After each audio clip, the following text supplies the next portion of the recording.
So begins the 107th session of the Roses Are Red campaign. As we rejoin the Roses, having just traveled to the plane of ambition, the home plane of the god Delic. And each of you have had a audience with an avatar of the god of greed and ambition. Yes. Many of you rewarded for your greed and efforts up to this point. One of you not so much. Well, I learned through a story that I read that you can you don't have to stop helping others to also help yourself.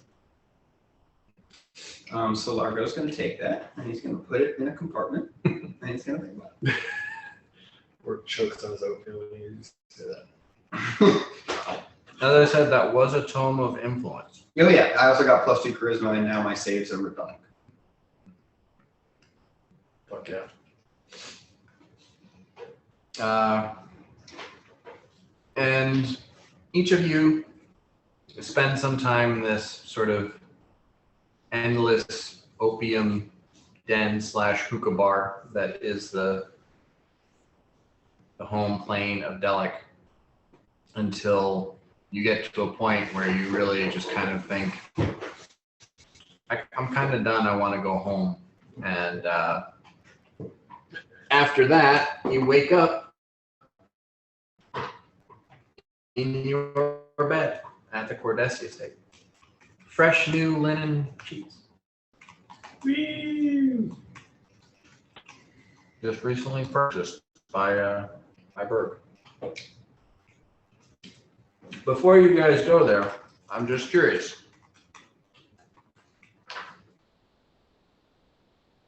I know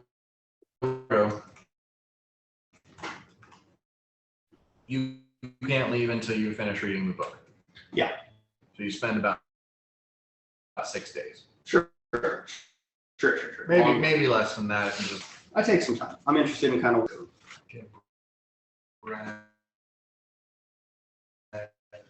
Is there anything specifically that you're? I mean, there's music. Yeah, I go for People. like dance breaks. I talk to people. Nothing in particular. I mean, if you want to put something in there that like I learned or something, like Largo's just trying to. He's more just curious about like this is a plane that is very interesting that I've never been to before and I never thought I'd go to. So he's not necessarily trying to find. There are all kinds of people here. Yeah. I mean, you can find humans, dwarves, gnomes, elves. You can find demons, devils. There's even not as often as the demons and devils, but you see some like archons and angels, azatas. Do I see any fey creatures? Oh yeah. Every single time I take a break, I try to glean information about who my mother might be from the fey creatures. Give me a diplomacy check. Okay. A diplomacy, you say? That's what you use to gather information. It's so interesting that you say that, because I thought I had already added my tome, and I had not. So I have a +32 to my diplomacy. And 15 plus 32 is 47.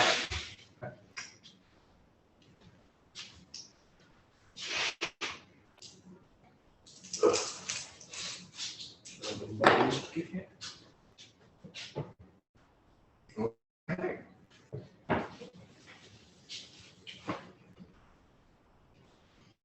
You're walking around, and you spot like this elven man. Okay. And he's wearing this armor set that seems to be made out of leaves and mithril. Damn.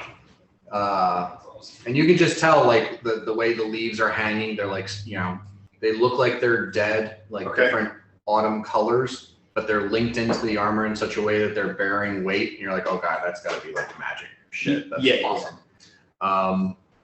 But aside from that, his eyes are like this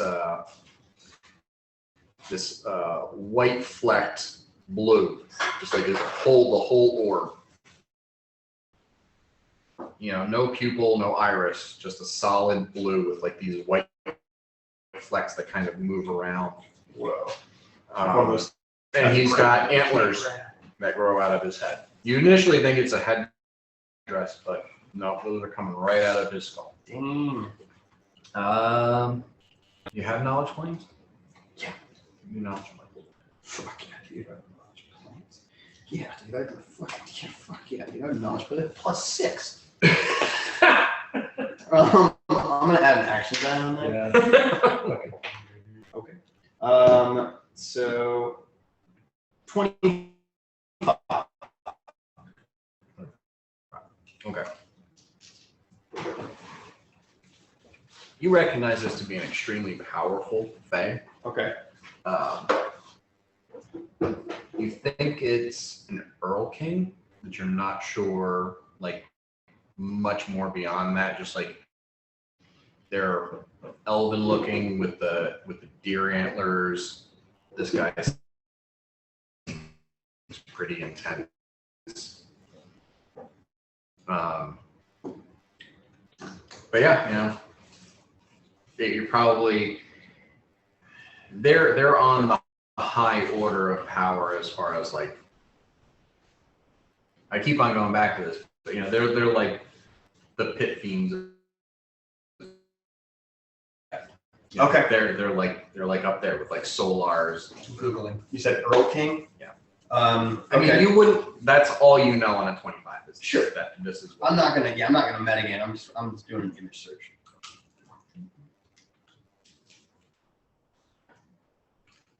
Okay.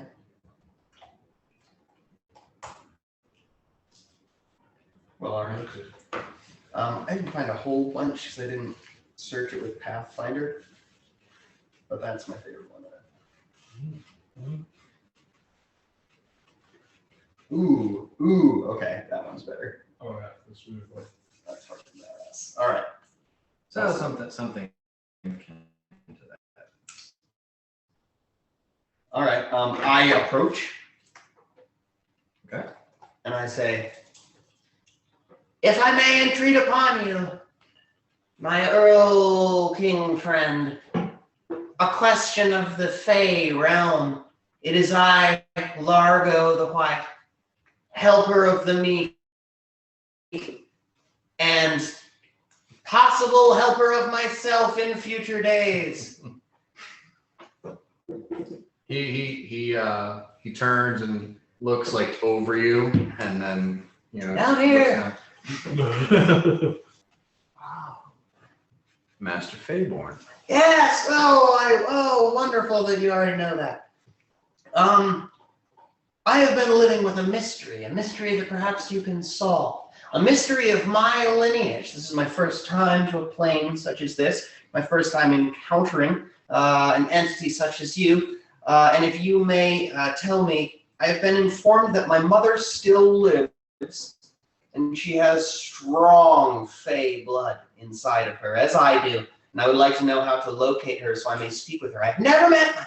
I go like that, and my cuffs slide up to my elbows. He looks down at you and sort of a whimsical smile on his face and says, "You don't know who your mother is?" Unfortunately not. And he thinks is for some reason hilarious. Okay. And he laughs, and his laugh is like the sound of a chorus of singing birds. I harmonize. Which you would find insufferable, but hopefully he finds pleasant. Yeah. Oh, sorry, buddy. He leans down, takes one knee, and takes your chin in his hand, and kind of like does a quick like studying your face, studying who you are. Give me a perception check. All right. That fucking killer perception check.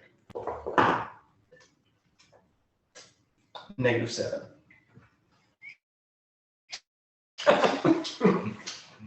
You are just mesmerized by this man's eyes. They seem to be piercing into your soul. Yep.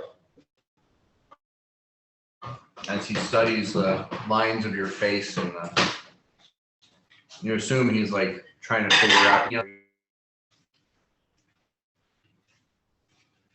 He says, he stops and he stands up and he says, Master Fayborn, let me apologize. You introduced yourself to me, but I have not introduced myself to you. And bows deeply, like a sweeping hand where like his fingertips graze the floor, and he stands back up and he says, I'm Earl King Catullus. Catullus.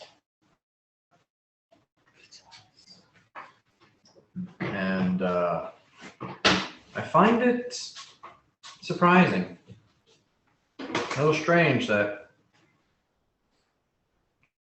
as famous as you are in the Fey realms, you don't actually know the thing that grants you such fame. My life is a strange one, friend. The boy who lived. He says, well, it may not be my place, but I'd be happy to bestow this information you seek upon me. I'm blushing. Your mother is none other than, and then sound of birds comes out of his mouth. Ooh.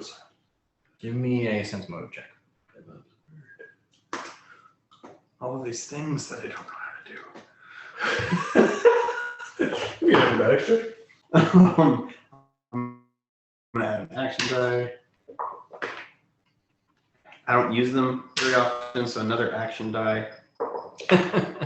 Okay. 21. Okay. So before, when he laughed and it was the sound of birds singing, it was still the sound of laughter. Okay. Like it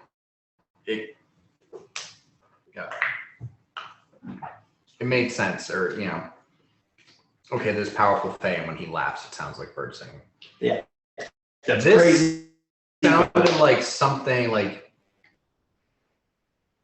the Fae version of being bleeped. Okay. And he seemed confused, and he kind of smirked at himself. Perhaps it's not my place, Master Fayborn. Can you give me a set of detailed instructions about where I might find her?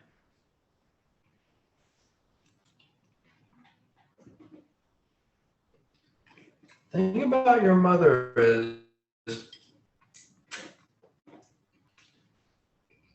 she'll more easily find you than you'll find her.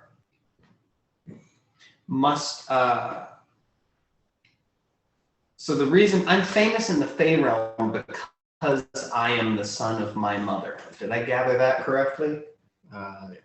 Who's my father? Is that what you're asking him? Yeah. I don't know. Okay. About that detailed set of instructions.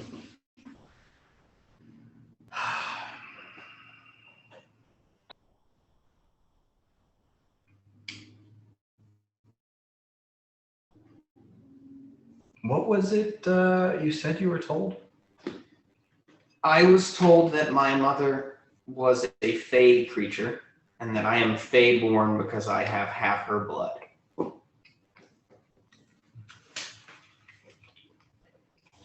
And I was told this by an avatar of baby. When you say that, he absolutely fucking loses it. And Okay. just starts cracking up. Okay. And it's this is the sound of birds singing. This is lovely. Lovely. I'm bright red.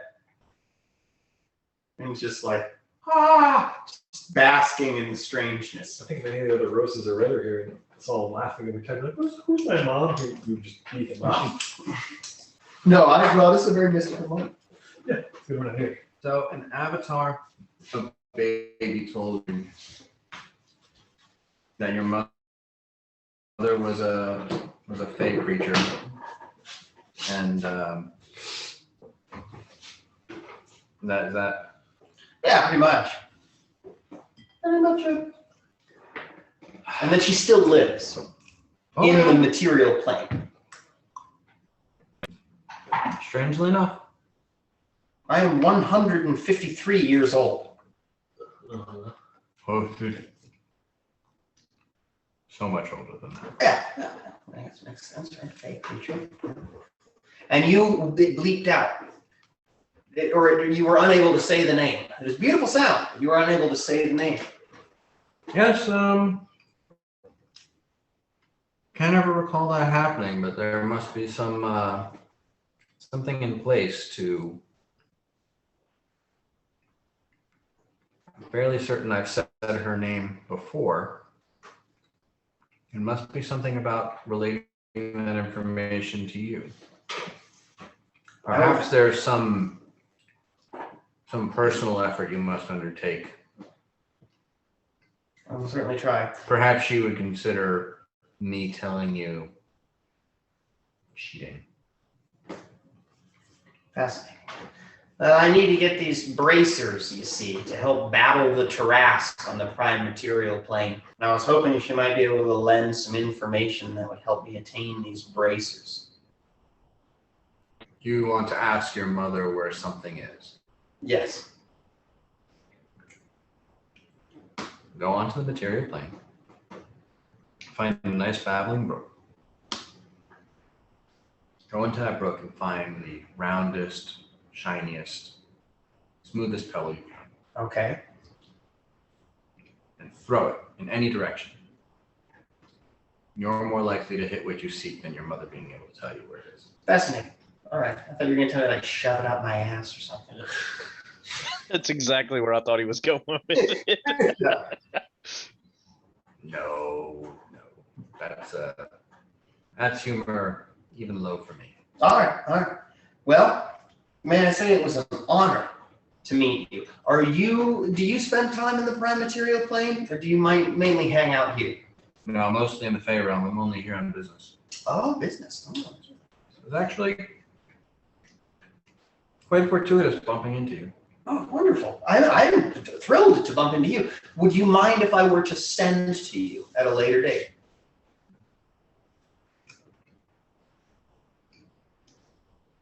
Don't abuse my generosity. Oh, certainly not. Certainly not. I would never think to. But perhaps an update. Being as you now know that I'm searching for my mother, it seems as though you have heard of me. I would like to tell you what I find out, if you don't mind. Oh no, I'd be thrilled to learn when you learn who your mother is. All right. Well, this has been you used the word fortuitous. I'll use the same. This has been a fortuitous meeting indeed. I'm gonna go find that pebble and throw it. See if I find those bracers. Thank you so much for your time. I wish you the best of luck, Master Payborn. Well, thank you, Earl King Katanas. I don't like the friends you make. You're gonna make the best friend. I think you make bad friends. Your last friend killed you. My last friend was not a friend. You didn't know that. I didn't know that. This guy, total. Do you want to try before you try? Total friend. It's fine. This guy's total friend. I don't trust him. He's my best friend. Now that's hurtful. This is my best friend. Yeah. Okay, well then I go back to reading the book. I might have another encounter like that, that's up to you. But I'm kind of like searching. You rolled super high on your diplomacy check, and then I rolled a percentile die to see what kind of Fey you ran into, and I rolled a 97. Okay, so yeah, the best kind of fit. So I need to find her, but I need to put in some sort of effort. Okay, so I'm thinking about that, and that's the way that I relate this book to my life. Okay. is in my way, I'm embracing Master Fable. If I'm famous in the Fey realm, I need to find out who my mom is, figure out my story, and embrace that. Yes, Yes, it's Master you know, it's probably somewhat,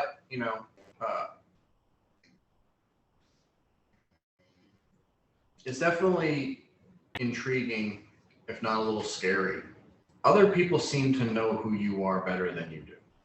Yeah. Give me a spellcraft check. 6, but I don't care about that. That's a 31. As you are aware that this Earl King is like an incredibly powerful Fey entity. Yeah. Something was so powerful Yeah. that it specifically kept him from spilling the beans to you. Yeah. That's crazy. His mom's a god. Demigod, probably. That's what I was kind of figuring. What if she's baby? Yeah. You little baby. Or what if I have fucking an immaculate conception except like some sort of weird dude lady thing? She told you baby told you had a father. Oh, yeah. He's a powerful caster. He's a powerful illusionist, but he has long since passed on. I mean, Dude, geez. I wonder if it's a fucking god. You're the boy who lived. I'm the boy who lived. Well, this is all very good. Or you're just like some huge fucking cosmic joke among the fan. Like, we're so chaotic, let's just make this moron prance around If society. that happened, Largo would load. I fucking it's just like a joke. To God. Oh, that'd be really Yeah, Largo would he would center a fireball in the middle of his cerebellum. okay. Like, oh, okay. All right. Mira, Yeah, what are you doing on the plane the today? middle, so I could plane shift here. And I think you said someone gave me like I was trying to steal the silverware. They gave me a bad look, so at that point I was like, I don't want to be here anymore. So I left. Went back to the coordinates and stayed. There are planers of all different stripe and type Okay. here, if you wanted to. I mean, yeah, I would, okay, yeah. In that case, I would seek out someone who is axiomatic in appearance. And, yeah, strike up a conversation and maybe see if they know anything about the weird vision I had when I died. Okay. You do, looking around. Let's see. Jake, tell Glenn what Jake, tell Glenn what you're drinking. Oh, this is whiskey or brandy. it's hazelnut rum and Diet Coke. It's your turn to get drunk tonight. That's what we said. That is exactly what we said. No, I think I'll just have one. Johnny is in his cups tonight. Oh, Saruk's in his cups tonight. You're breaking up. What'd you say, Glenn? Saruk's in his cups tonight. Yeah. Old sleepy Saruk.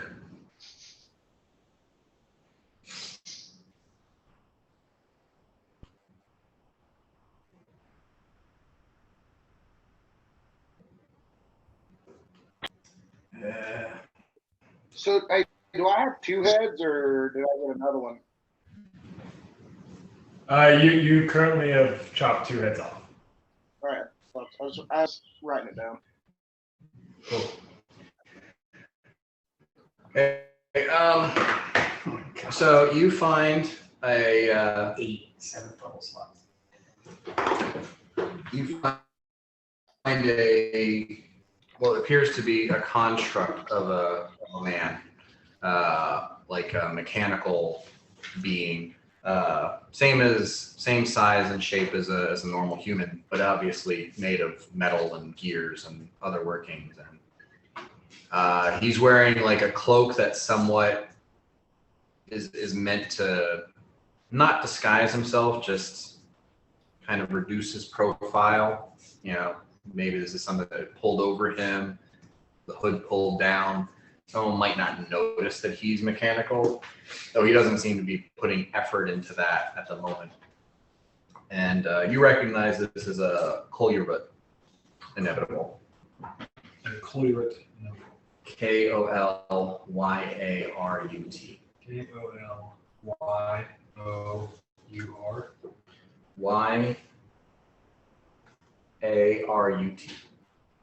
Thank you. I'm auditorily dyslexic. And I won't make you roll. You'll auto succeed. These are inevitables that enforce bargains, contracts. Ah, okay, that's pretty cool. I know that immediately, and I introduce myself. That would make sense why he's here. Yeah. I roll diplomacy check. 11. So 32 diplomacy. I approach in a shallow bow. And I say, Kolyarut, I'm Mirak Dawnhammer. I hope I'm not disturbing you, but I had a question on a topic with which I think you might be quite familiar. He looks down at you. I am not disturbed. I am currently in between contracts. What will you ask of me, Mortal? Oh, so is he like a bounty hunter? Or does he just work on contracts, or does he like take contracting gigs? Well, like,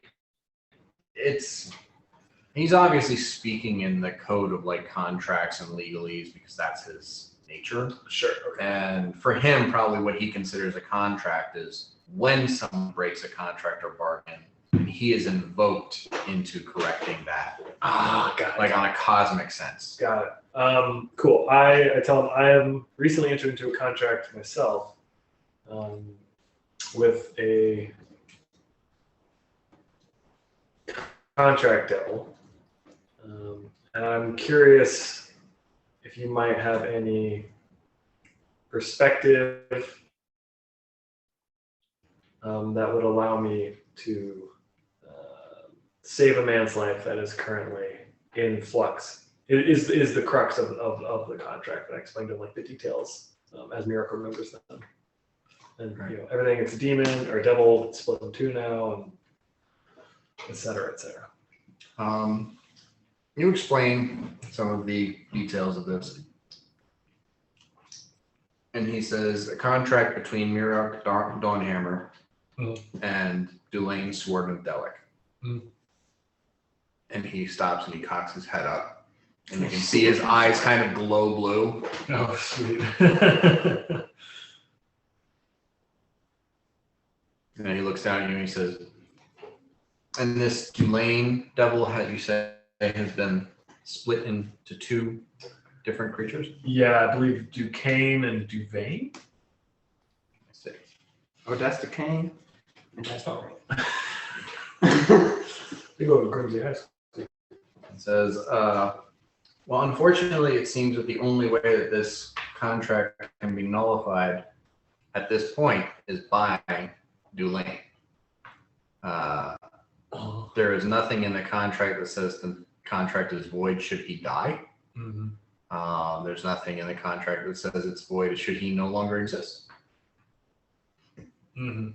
So It's permanently enforced. unfortunately, yes, until he returns as an entity, there is no breaking this contract. What do you mean as an entity? Dulaine no longer exist. He would have to exist once again to allow Oh, me I to see, break I the see, I see. Okay. Okay. The real pickle here.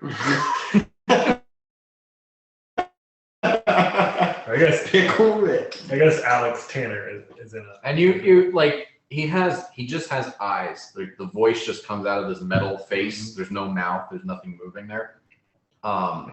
You get the vague sense that he's intrigued by this circumstance, Mm-hmm. as like there's a contract held between two individuals, one of which no longer exists. So the contract exists, Mm-hmm. and the terms still exist, and the one of the sides of the contract partially exists, but it's like it's kind of a new thing for him, and that's interesting. You've caught his attention, but Okay, I'm trying to think if there's anything else. the thing is, he has no sympathy for your part, like desiring to heal that person. He only cares about the intricacies of the contract. Yeah. I'm talking to him like I would talk to like a CPA. I'm just like, is there something I'm missing here on this contract? So from his review of it, nothing I'm missing, no loophole. If anything, I'm kind of the one that's over the barrel with the loopholes. I'm just picturing Mirak over a barrel right now. Little leg. Yeah, the leg not touching the ground. Not even kicking. He wouldn't even kick. Yeah, he's just thinking. I'll just wait. Wood decays at a certain. Am I on stone? I'll just stone shake my way. Just wait for Atri to find this barrel. Okay. I mean, is there anything else I want to ask him? How do we make board not evil? Eric doesn't super care that board's evil. Largo's the only one. Yeah, because you're good. That's your fault. Okay, I think for his review of my contract, and if he does take an interest in it, I encourage him to keep tabs.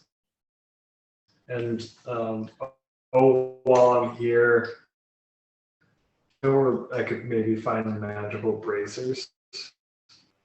It's kind of important. That's kind of the next thing, yeah. My only knowledge of magical haste you acquiring them with the breaking of the tracks, so I cannot inform you of any magical bracers. That's very fair. Would it break any contract if you give me, like, get real close, a small piece of metal from this plane? We're both servants of law and order.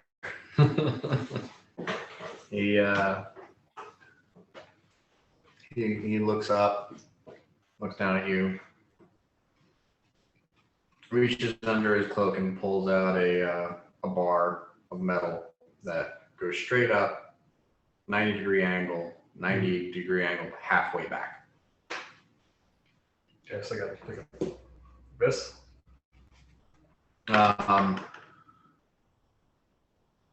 Okay. Yeah. And he hands it to you, and immediately upon touching it, you recognize it's tuned to the plane of law. Woo! Even better. I hold it and I get really quiet, and then I just look at him. I make a lot of eye contact. He says, there are many buildings of record. In my home plane. Perhaps one of those buildings and one of those records might reference the bracers you seek. We're going to the plane of law. Law Town. Yeah. We're gonna go meet my mom. Play with the thing. We're going to Law Town. Maybe. He always said maybe.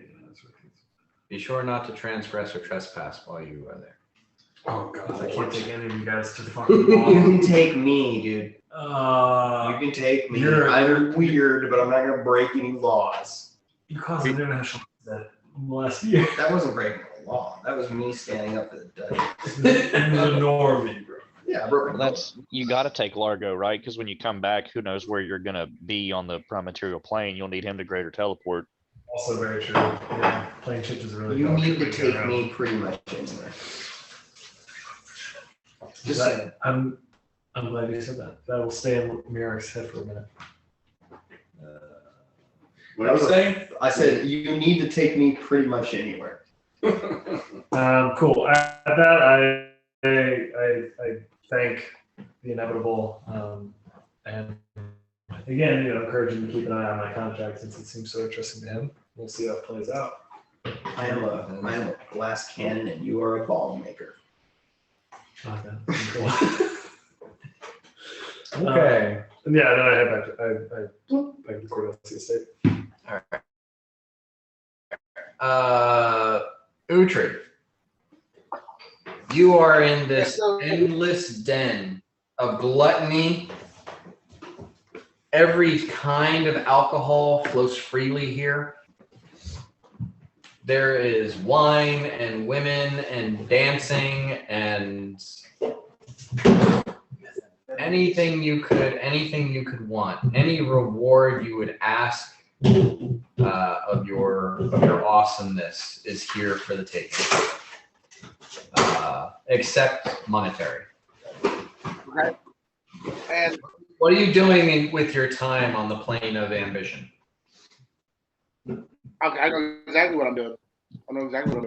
I am going to every brothel in the town that has the best gear available, and I'm asking if there's anyone there worthy to swing my axe at, because I'm recruiting. That is the most tangential. So you go to brothels with good beer and ask who you can hit with your axe? Is that correct? That seems Worthy, because I don't know if anyone can go back to the but I think this would be a good place to recruit some help if that we needed it.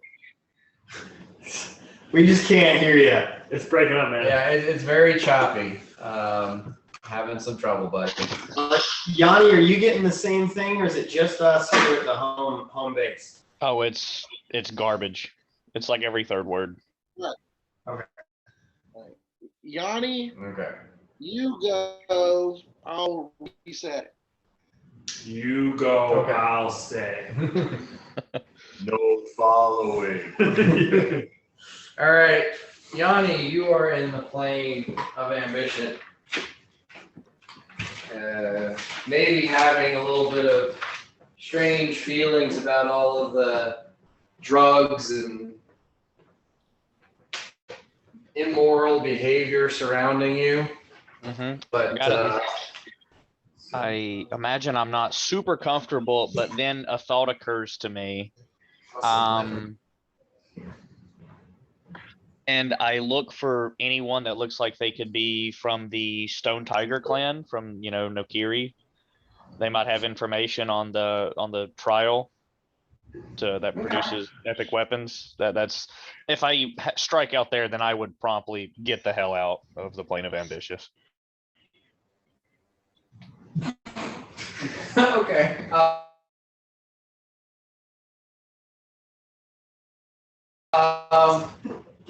Give me a perception check. That is a natural 20. Okay. Thebes got on. Okay. Oh, holy shit. Motherfucker. All right, so I rolled a percentile die to see if you find what you were looking for, and I rolled a 95. Wow. 97 and 95. Yeah, we're rolling like Dang. something like that. I only rolled a 41 for you. Yeah, that's fine. I had a good time with my friend. Well, I mean, finding one of those in this plane, hard. Yeah. All right. Would have been 97 and 5 for Mirak. What? Would have been like that for Mirak. I don't know. Okay.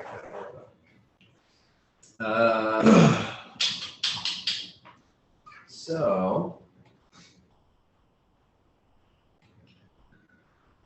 gonna have to dig out some information for this. Yanni, you're wandering around, kind of scanning the crowd, and you see somebody who's wearing attire that seems to be something akin to like the no-kiri style.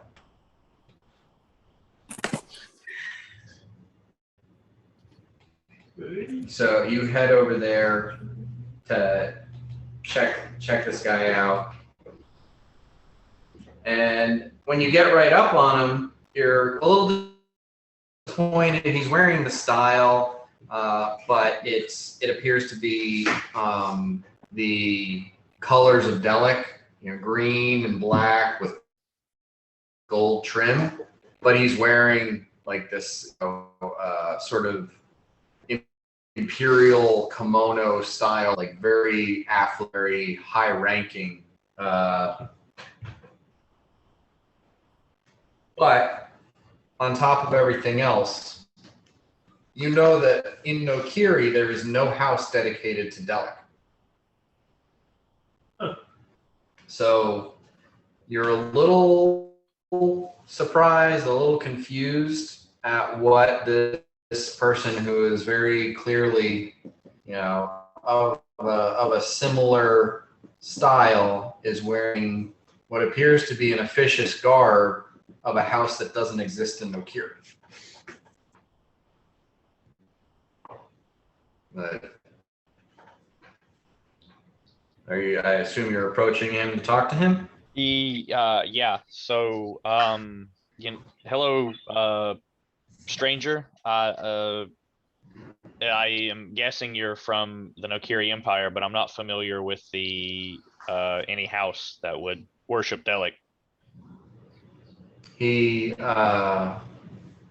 smiles and bows his head for a moment, says, "No, I'm not from the Nokiri Empire. I'm actually from the Zodiac Empire. But that was, I'm sure by your comprehension, quite some time ago."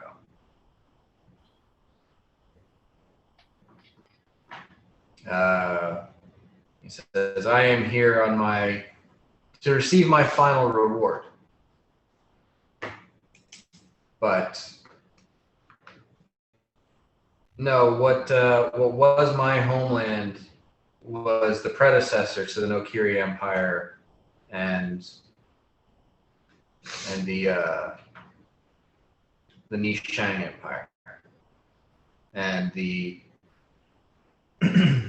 the fields of the Golden Ox belong to the Nishang Empire." Damn, he's gonna come in hot as the fucking king consort with all the history knowledge. Fields of the Golden Ox. Does that mean anything to me? Do I know anything about? Give me a knowledge history.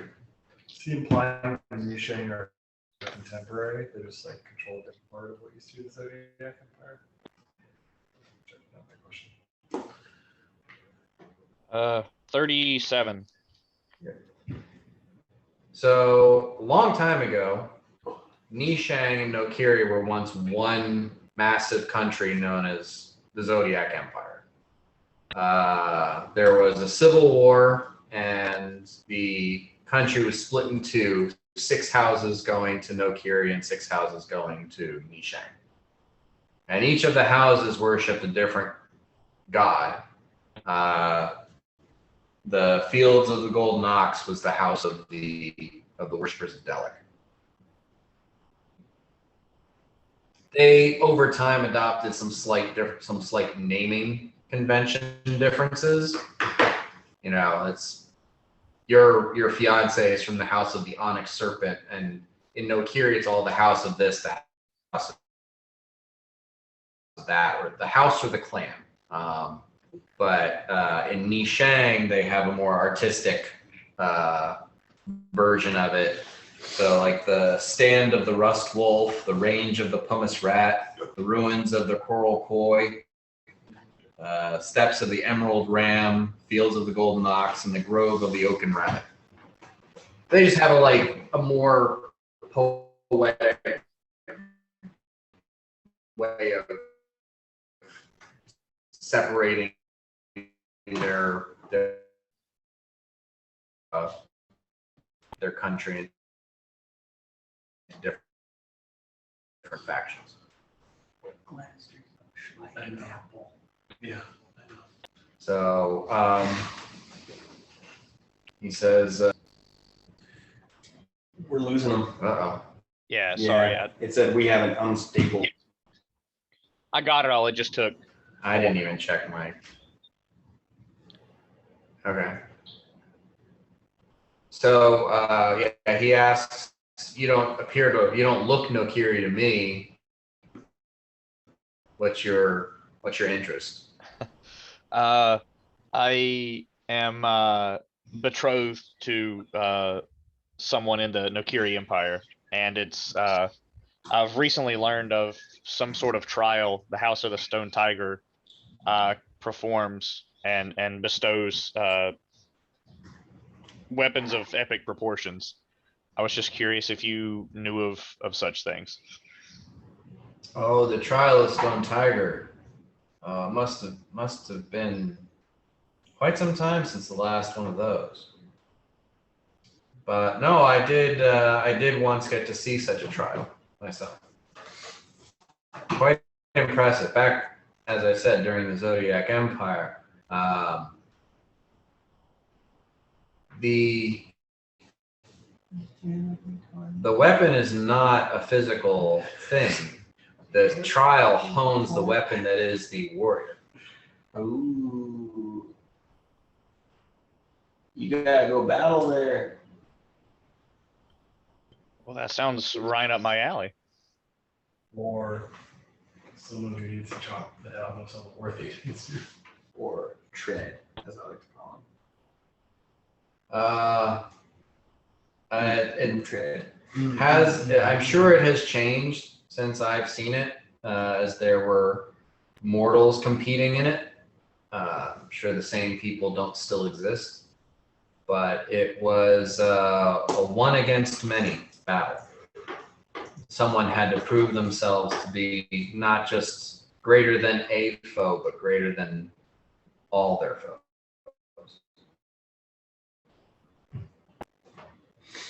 So if this is something you seek to do yourself, be prepared.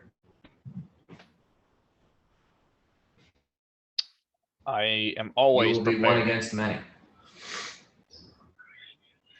Yes, I say I'm always prepared, and then I just like grin, and then just wish I was home and poof away.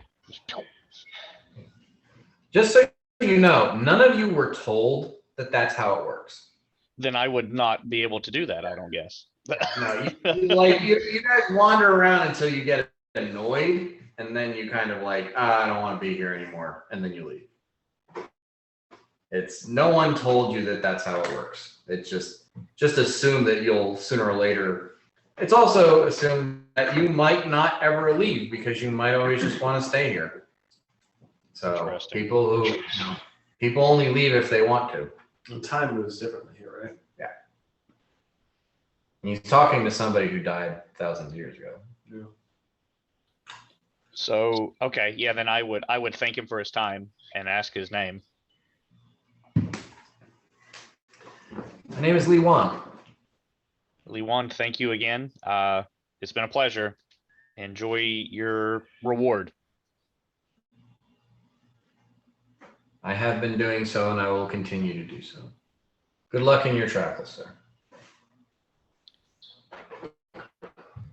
So yeah, at that point, I guess I would just wander around aimlessly until I got bored. Oh, no, you know it now. All right, that was good. What the fuck am I doing here? Yeah, I mean, you wander around looking for like a door out or some way to go home, and then like just it gets to you. You're like, I just want to go home, and then you wake up in bed. That's kind of cool. It's more of like you have to get frustrated and like really want it, and then when that happens, you get sent home. I'll never leave.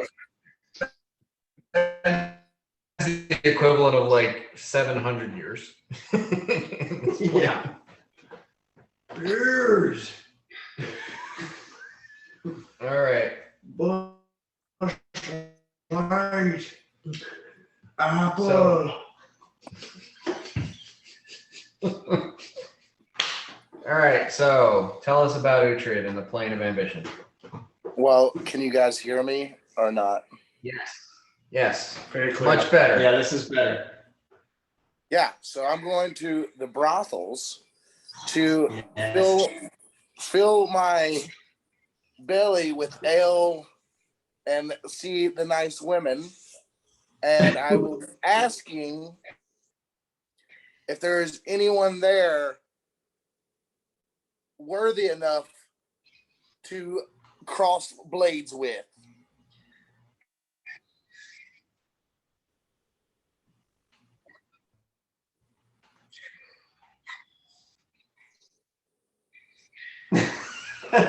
You asked that, and this success. Anyone who has fought their way here doesn't want to fight anymore. They don't want to put in the effort anymore. This is all just reward. You get a little bit of, feedback that, you're on the wrong afterlife, if that's what you want. Maybe you need to, maybe Delic wasn't the right god for you. Perhaps you need to go worship Golik or Wixen or somebody if you want to battle in the afterlife. But no one wants to fight. So then I would recommend you just start fighting.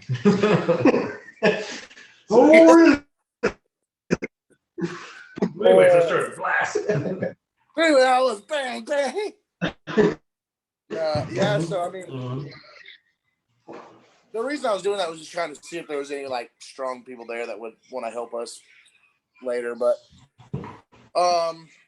yeah, if I do that, I would just I guess I would stick around there for about 20 or 40 years until I got bored of the ladies and the booze, and I'd head back home. Oh, I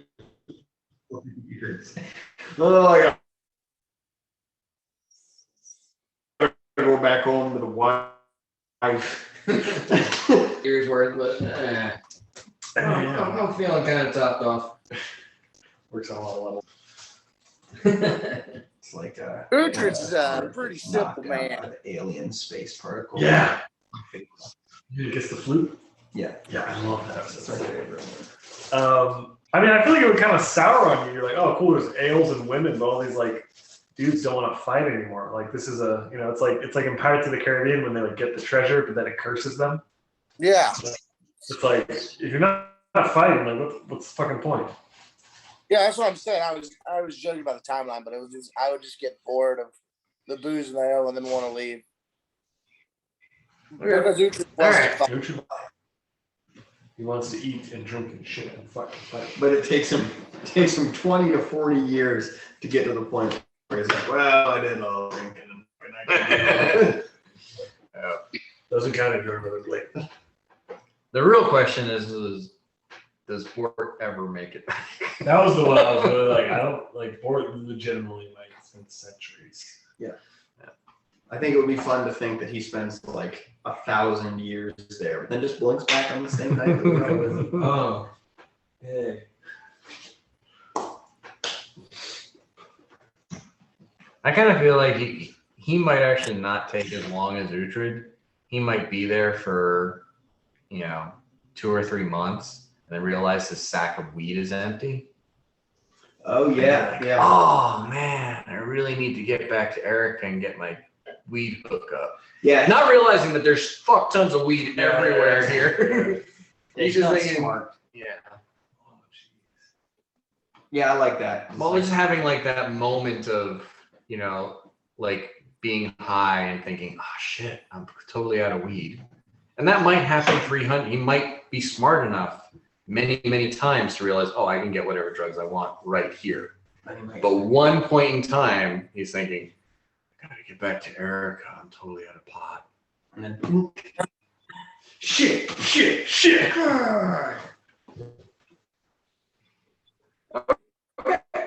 And some of you earlier than others wake up in the Cordesia state. Fresh linens on your bed, recently purchased. I go downstairs and I thank Berg, and I make him oatmeal. Damn. It's probably fine. I wake up and I realize that there's new linen sheets and they're very comfortable. I go, and I go and sleep a little bit longer. Okay. As you come down and you greet Bird, and he's about to say something, but he cuts you, but you cut him off and say, "No, Bird. This morning, I'm making you oatmeal." Yeah, exactly like that. I'm a goddamn hero.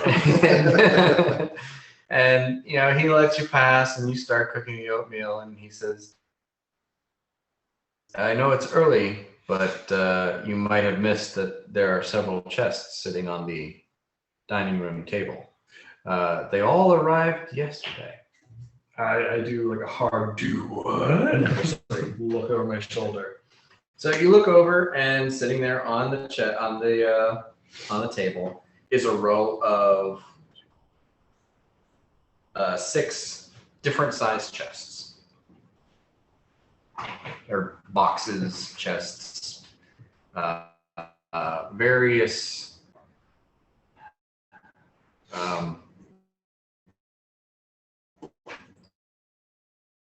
vessels. Largo. Painters is the word of it. Oh, vessels. Okay. Largo comes down after like an hour of waking up, the first time. If you want to open the chests together. Okay.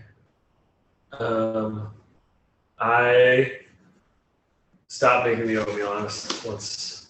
I don't think it'll take that long. I make the oatmeal really fast. And I like put the pot in. Like, here you go, Bird. Great. Look, it's hot. Shitty oatmeal. It's good. And then Yes. I just rush over to the chest and I look at them. Perfectly salted. And I'm gonna do a knowledge check. Like, where are these from? Like the design, filigree, Okay. workmanship. I would say give me a knowledge and ability check. Not my bag, but I will try my best. I kind of seen her out of the kitchen with a bowl of oatmeal, and I'm just like, "Hey, you want some help with that?"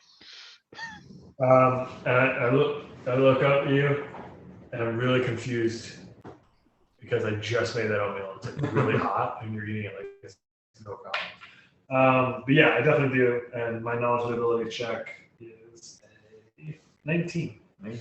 Okay. I mean, you immediately recognize the Scale Reaver crest on one of the chests. You're also fairly familiar with the symbol of Penrose on there's like a pentagon with 5 roses in it of different colors, and then the symbol of the kingdom that you live in, the kingdom of Antolin, the Antolin Empire. That symbol is on the largest chest. One of them, you're like, looks elven, and it's the smallest chest. And then 2 others look like human symbols, but you're not super familiar. Okay.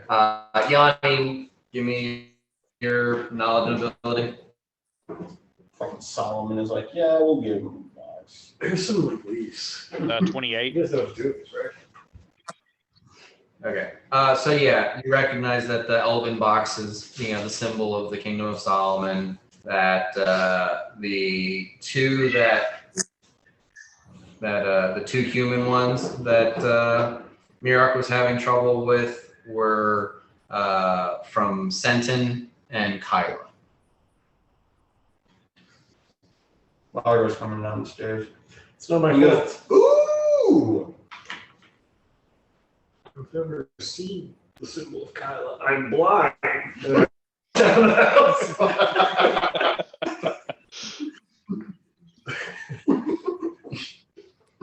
Lived in the city for most of your life. It's been on the ramparts. I can't see it.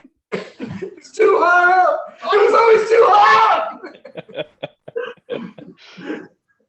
Oh, what a dumb man. Hey, Merrick, do you think we should get Bort to see if they're trapped before we open them?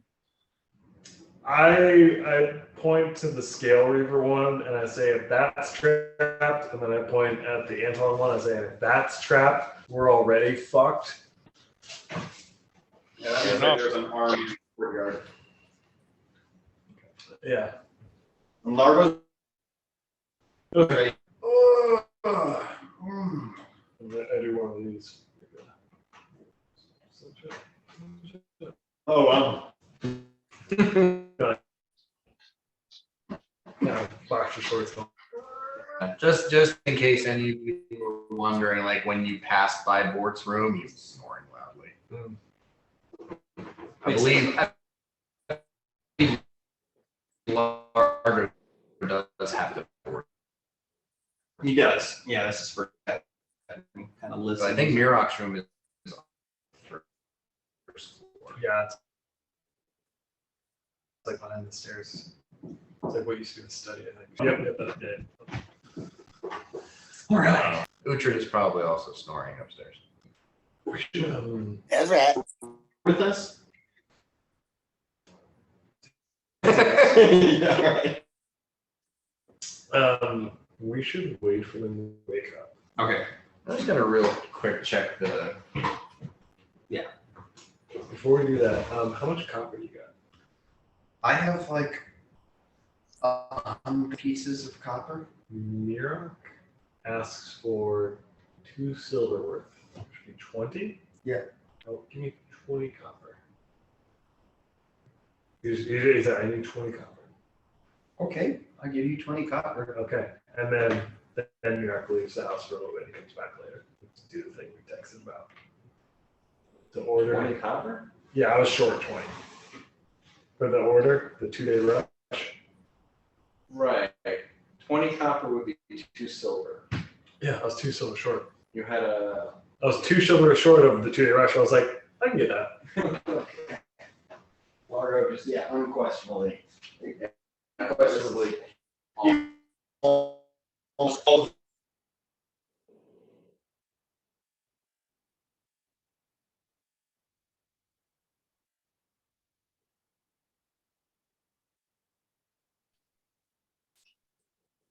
Did we lose him, Glenn?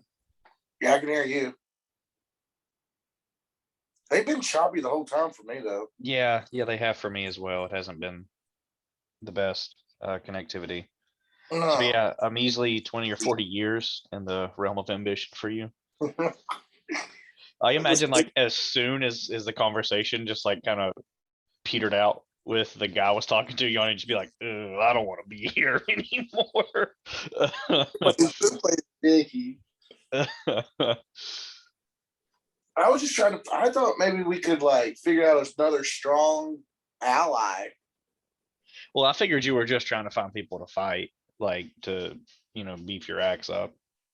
No, I was actually trying to like. Hey guys, stick with us. We're just trying to get the television to work a little bit better. No worries.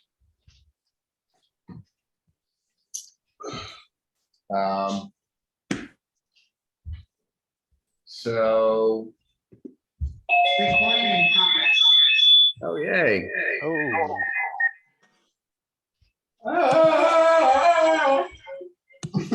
What? Jesus.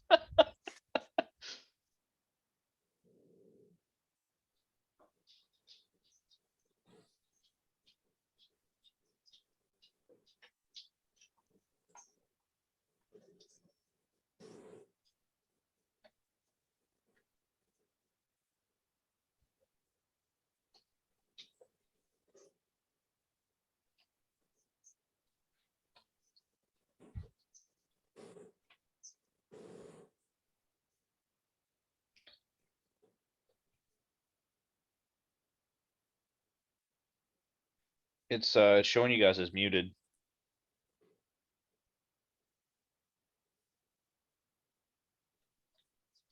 Okay.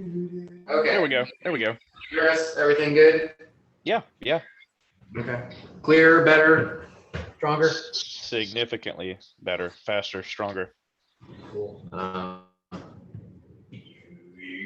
More than every hour after. Never open. Yeah. All our work good. All right. So, Mirok decides that he needs 20 copper and then says, don't let anybody open this until I get back. Yeah. And I'm waiting there. And if anyone comes down, I have like, my hands are obviously full of visible magic. Don't open the chest. The hell of a way to wake up. Or it was like this. Okay. So I'm eating Mirok's oatmeal. Does it taste any different than Berg's oatmeal? Do you want to roll a Mirok, give me craft a check? craft cooking check. Okay. Do you have skill in cooking? Nope. Ooh, I do. You should have me. You were asleep. I was asleep. I am a little man. So this is a skill Just an check, intelligence check. extra intelligence, and it is beautiful, solid, balmy 14. Okay. Yeah, I mean, you don't notice a significant difference. That's high praise. Does Mirok do anything different with his oatmeal? No, absolutely. He has no fucking idea what he's doing. He had salt. He lived with his, he lived with his mother who like ran an inn. So I don't think Merrick's probably ever cooked for himself. I think he's just like, oh, I've seen you put oats and water together and then hot. Okay. Yeah.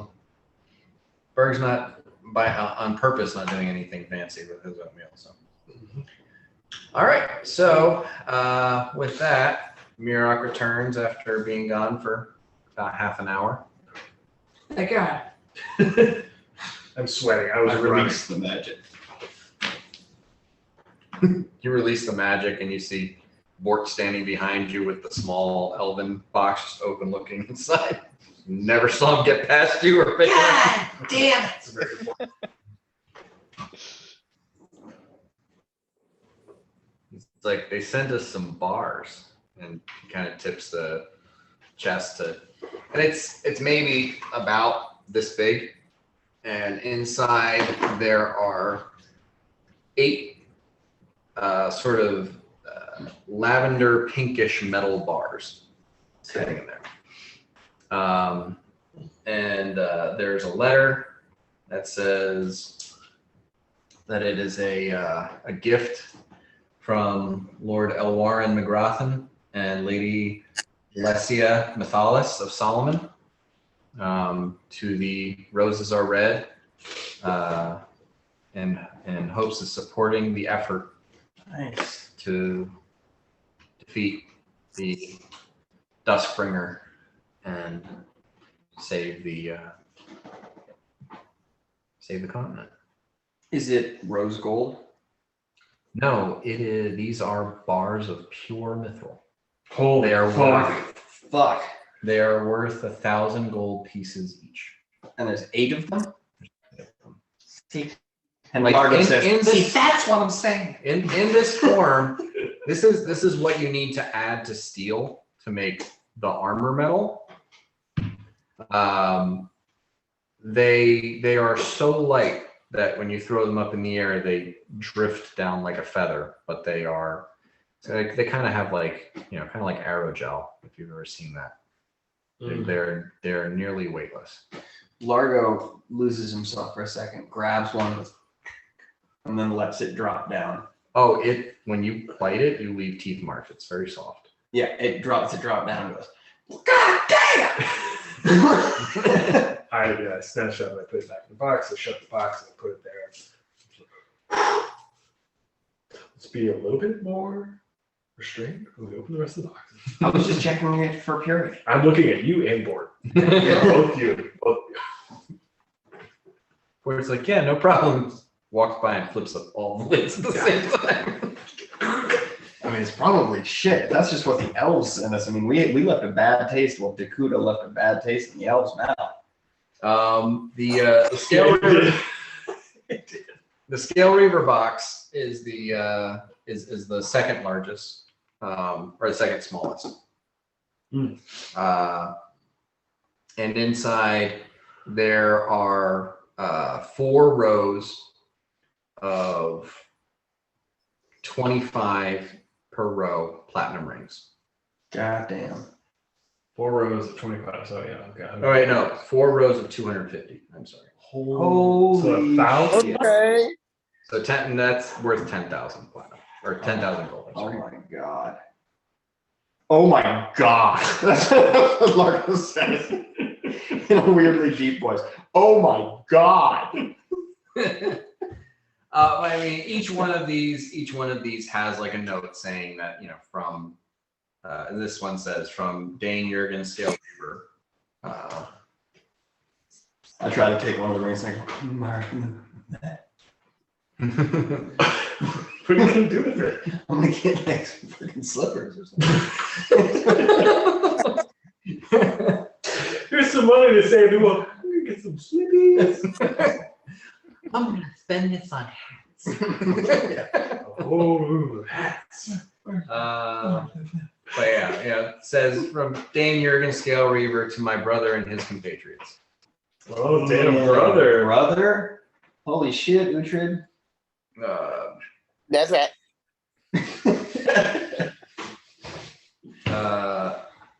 The chest goes up quite a bit in size when it gets from the Scale Reaver box. And the Scale Reaver box is made out of iron. You know, the Solomon box was made of like white wood with like silver fastenings and stuff. Nice. The boxes themselves might be worth something. But the chest from Senton is much more of like a standard oak chest with iron reinforcement. And inside that is a letter from Lord Jenkins. Lord Jenkins Arbron. Saying that it was more than he could ask that you save Senton. And now he must once again humbly request your aid and bring down the Duskbringer. And there is 8,000 gold pieces in this chest. Like I says, Yes. I pocket his note. I will write a personal reply. Okay. The next chest is from the Duchess. It's got the Penteros symbol on it, and the note inside says from the Duchess Aelwyn Arbron. better have some fucking vocal cords in. My dear friends and protectors, may this aid you in your future endeavors. And there's 10,000 gold pieces in that chest. Then the chest with the Kyla symbol on it. It's a lot more formal. The previous ones had more of a personal touch, but this one says from Duchess Yelena Gabrick of Kyla at Lord Gabrick's behest. And it has 12,000 gold pieces in it. Damn. Gabrick's like, please don't let us all die. I look at the note from the Duchess of Penteros and point to the part that says close friends and look at Uhtred and kind of give him a knowing nod. I know, my friend. And then the final chest, which is easily the largest, has the symbol of the Antolon Empire on it. And you open it up, and sitting on just like this massive pile of gold coins is a smaller box that's maybe it's smaller than the box that the mithril bars came in, but it's another box in there that's closed, and sitting on top of that is a note from King Mentis Antilus VI,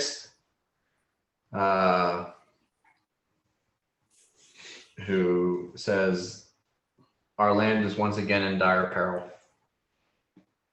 I am depending upon the roses to That's save what my Ford people." Yeah. He's smart. And inside the smaller box is it's 5 diamonds. Oh, And between the gold, there's 25,000 gold pieces in the chest, and there's 15,000 gold pieces worth of diamonds. We he could just got revive. paid. We could That is- revive 5 badgers. 63. and then we ride them to fight the traps. We just blow all our money on exotic mounts. This is worth it. That was the last time we saw them. Is that 63,000 gold pieces, not counting the diamonds Um, of material? 16. I got the analog guys. Like, one of you, maybe 5, are gonna die. Uhtred might become a ring guy. No, it's 73,000 gold pieces, not counting the diamonds. Okay, and those are 15,000. Okay. Asking as a player, what do we do with this? We go to Merrick and we put it all in black. Yes, yes, we bet it. There isn't that much gold in Merrick. Then that makes us the king of Merrick. Go buy Eric. So yeah, you are kind of in a weird position. There's no place to offload 73,000 gold pieces. Of course, like the nature of these materials is magic, so they could be used as components in crafting magic items or upgrading magic items.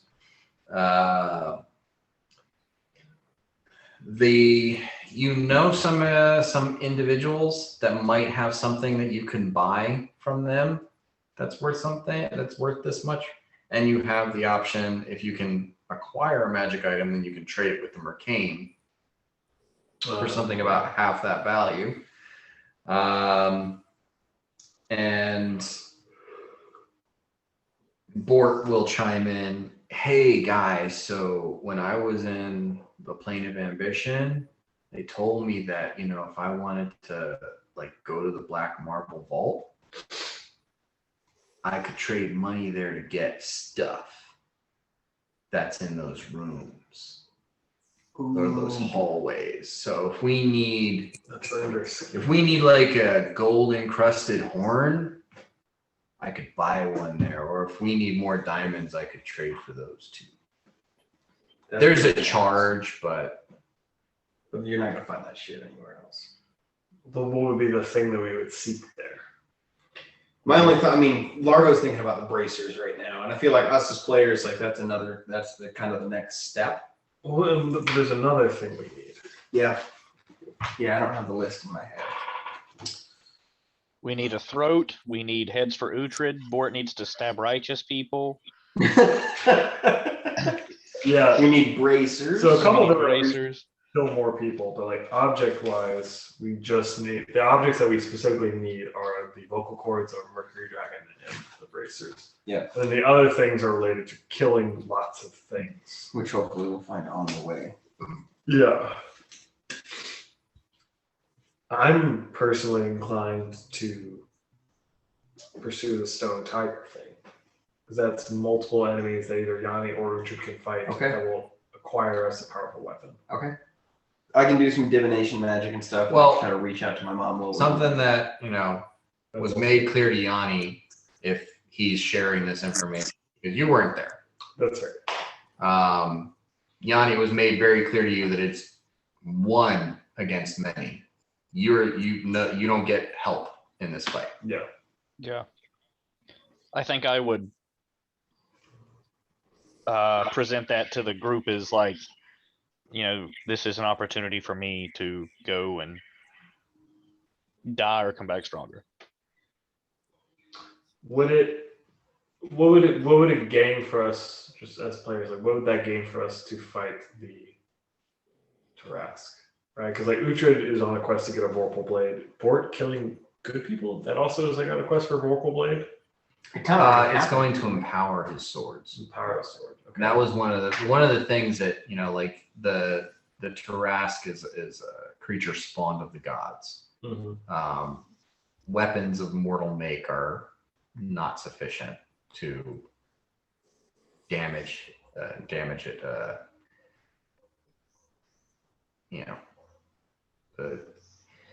Basically, the Tarrasque has massive DR if you're not using an epic weapon.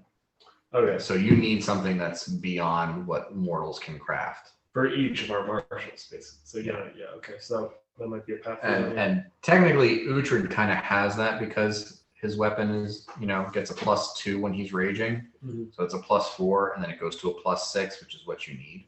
Mm-hmm. But for, Yanni and Bort are still a +4s. Okay. Yeah. And Dulain told Bort, bathe me in the blood of the, what was it, virtuous? So maybe Bort just needs to kind of go do his own thing for a while. Bort time travels back to a small gnomish village in the woods. Hey. Yeah. I mean, there's a little bit of conversation there between Bort and and the swords, and they tell you're gonna need to kill 200 good orphans or one really strong good paladin kind of thing. And it's find him. And it's not kill. Just getting the blood of the paladin that you fought in the Black Marble Vault was enough to power up the blade a little bit. Mm-hmm. Let us go find. Is he even good at slaying from? No, he's just running a farm somewhere. Yeah. Which is fine. America needs our farmers. Yeah. America needs farmers. America needs our farmers. Yeah. Yeah. Yeah, I mean, we do have a number of avenues right now. Do you want to go throw a rock in the Ravenna Brook? It would be funny if I did exactly what he told me to do. See, that's the kind of thing I kind of want to go do that. Yeah, I feel the same way. Just because, he's a fey creature. He told me, if you did this very specific thing, you'd have the exact chance. And he's like, well, I won't take me so long to do that exact thing. Largo can go do that alone. Largo, do you make this known to us what the fake creature told you? Yes. Yes. And I think it would be worth seeking my mother. Okay. So I mean, you know where a Babbling Brook is, but it's in Tarnal. That's what I was thinking of. I was about to say you should go to where Mirok revived you in the river and do it there. Because that's where you did meet your mother there. Okay. I'm going to go there. Does anyone want to come with me? Oh, I'm coming. Are we all going? I have so many. You guys want to stand on the bank of this babbling brook as I do something that the guy that I asked said will do absolutely nothing? Okay. Do you mind if I fish in the creek while you're doing this? Not while I'm doing it, please. Yeah. Okay. I'll wait till you get out and then I'll fish. All right. I'm going. All right. I like that you paused. So we're going. So everybody's going. What are you rolling dice for? Oh yeah, I have the greater teleport. Yeah. Greater teleport. So we just move right to the bank? Yes. Okay. And I go, everyone, take off your shoes. I'm good. I'm staying on the bank with my fishing pole. Take off your shoes. Yanni's got Everyone a take off your weird shoes. thing. I take off. Eric takes off his shoes. I take off my These are a magical item that could be beneficial to us if something crazy happened. as are mine. I take my shoes off and just stare at you. I'm staring at you. I'm And I- holding them in my hand. They're still in my hand. Are you taking your shoes off? Do I need to? Yeah. Don't take my shoes off. All right. Talking about so Largo enters. Uhtred has Largo- not changed his socks since he started the adventuring. Yeah. so moist. Same socks. Largo motions for everybody to stay behind and enters the brook. And kind of just rolls up his sleeves as much as he can and just starts kind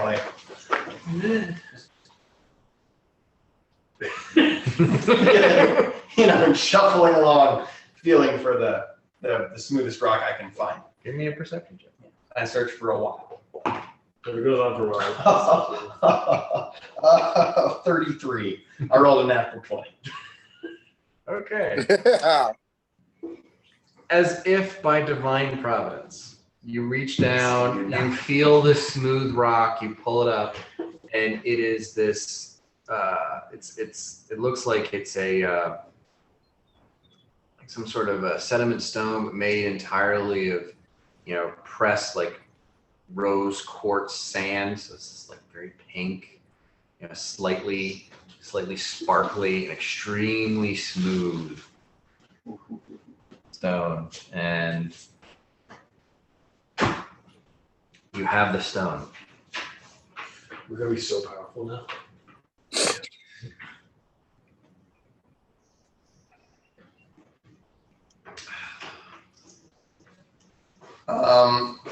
I throw the stone. I blindly go like this and throw the stone and say, in Sylvan, I say, my name is Largo, and then try as best as I can.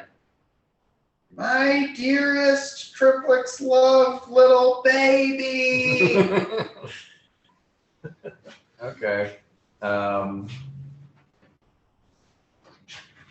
Are you like holding the letter while you're doing this? Or? Yes. Okay. All right.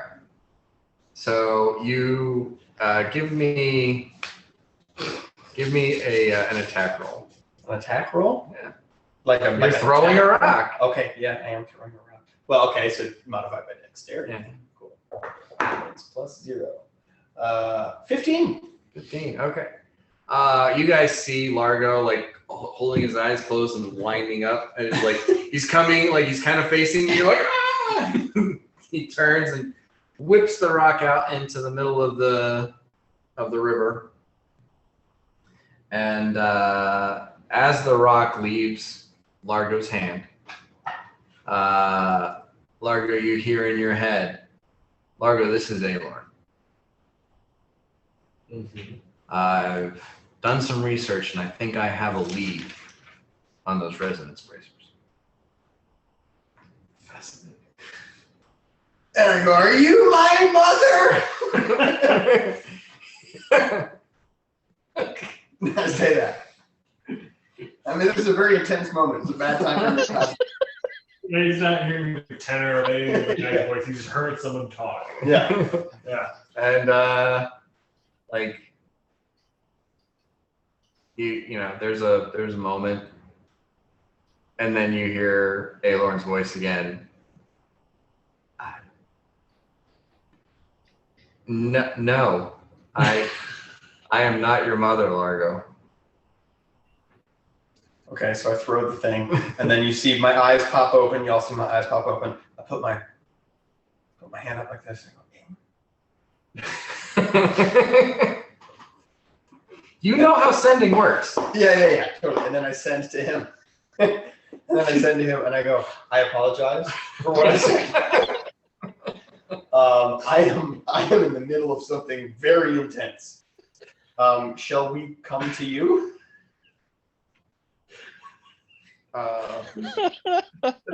The cell phone. You don't know what cell phone is. No, I don't.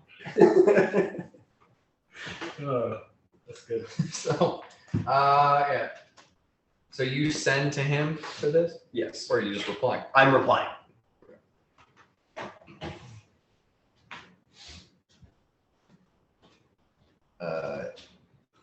Sends another sending to you. If you would, that would be lovely. I send back to him as soon as I can, which will be quite soon. And then I'm still in the rivers. Mother! All right. I'm gonna give this to you with your natural 20 perception check.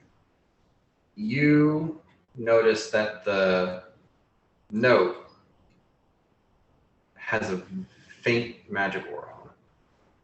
Okay. Spellcraft. Or knowledge arcana. Spellcraft.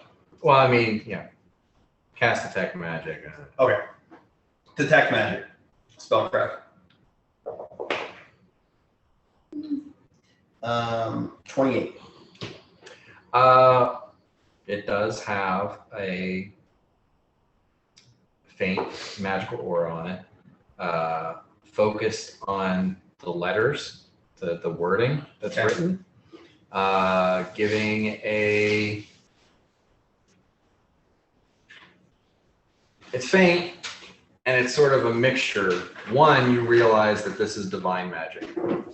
Okay. Two, it is a mix of divination and abjuration magic.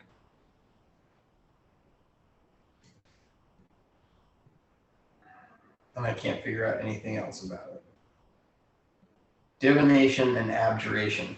So I wouldn't want to dispel anything about it. I need to figure out what spells are cast on it.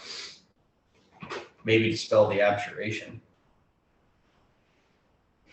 I walk up to Mirak and I say, can you focus dispel magic on the abjuration aura on this letter?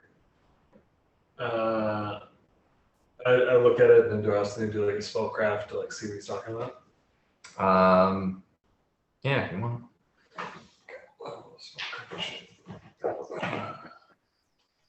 There's a 1. That is a 1. Okay. It's a natural 1. Okay. All you get out of this, like the magic is faint. You can see that there's magic. It's specifically coming off of the letters, like the individual letters, not the paper. That the writing is somehow magical.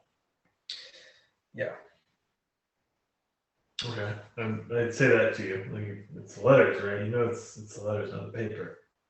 So it says, my name is Largo. This right here is my dearest, triply loved, littlest baby. My mama is Largo? Or no, that's my name. I imagine like it being, my mommy? I imagine it being pinned on you. My name is Lark. This is the baby, right? Yeah, this right here is my dearest, triply loved, littlest baby. Yeah. Yeah, and the letters from Dysentery were the only things that were visible from Totally. the schmear that was on it. I can try to dispel the abjuration, but before we do that, can I roll like a knowledge linguistics on it or anything? Since the letters are magic. Is there anything near Sure. Roll knowledge linguistics. Ooh, maybe you can figure out what's under the smear. It's under the schmear. No, we already cleaned it.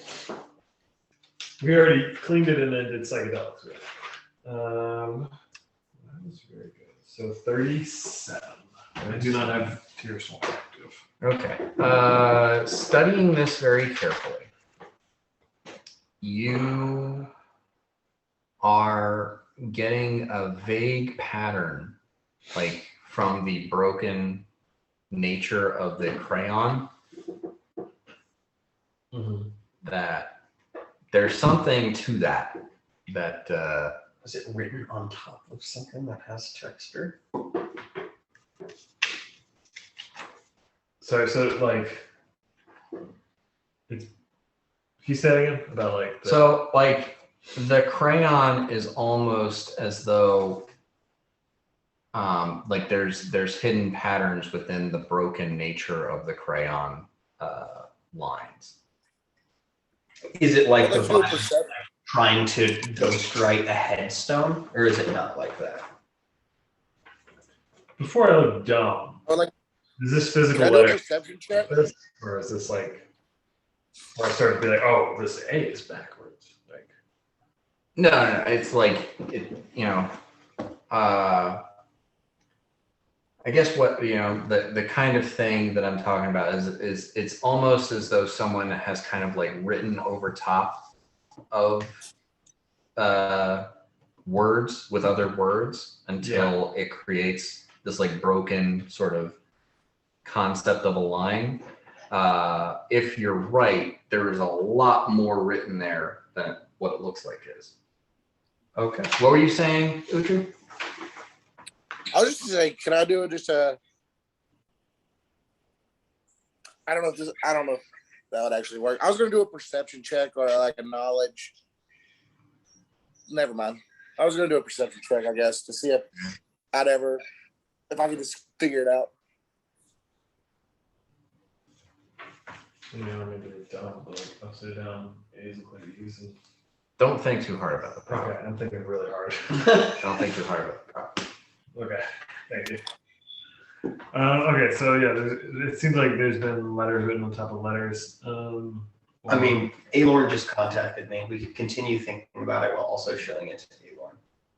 And I could explain all the things that we have encountered so far about my lineage to him. okay. And I now, for the first time, I relate. Also, Alorn may have a lead about the bracers. So if we want to continue our conversation at his house, I don't want to take up too much time. Okay. I just mutter fuck under my breath and start breaking down my fishing pole, putting it up since I never even got to wet a line. Never got to win one. It's still like the morning, right? Like it's maybe getting close. Yeah. It's Okay. probably around 10 o'clock. Then yeah, let's head to Alorn's. I'll do a regular teleport because I know this area. Out of just to nip this in the bud. Did you leave 88,000 gold pieces worth of No, precious materials on the dinner No, table? I wrote down after you gave me the total. I said Mirok portable hole. Okay. And You're on So all of that shit is in the portable. so the portal. Okay. with you. Oh no, I left that at home. It's cold. Put that in the river the same time you threw the rock. They'll never figure it out. Well, I'm doing a It's regular safe where teleport. no to one get can to find it, even me. Everyone link hands. All right. Is there a regular teleport? Shoes on! Shoes on! 26. All right. So you arrive in front of Alorn's modest-looking cottage that you know hides so much more. And Alorn is out front, sitting on a rocking chair, and Ludia is playing in the yard, weaving flowers together in some sort of a circlet or braid or something like that. And Grev Zedrin is just kind of standing there, a few paces behind Alorn, staring into the distance. So I break the silence enthusiastically. I say, hey, Lauren, it's wonderful news that you have for us. I would love to hear about what you have found. Can I update you on a couple things first? Or would that be inappropriate? There are things, everything I'm about to say relates to everything that we're going to talk about. Sure. Please be my guest. So we went and found the Avarice Gate because Bort is what Bort is. That explains so much. Sure am. Well, there we went through it and arrived in the plain of Delic. Delic doesn't like me, not surprising. But well in the plain of Delic, I met an Earl King named Earl King Catullus.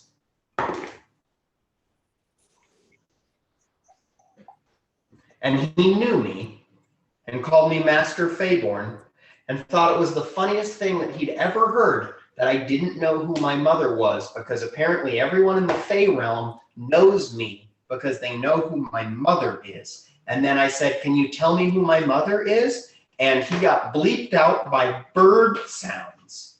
So I just came from throwing a stone while standing in a river asking to speak to my mother, please, maybe. And then you called.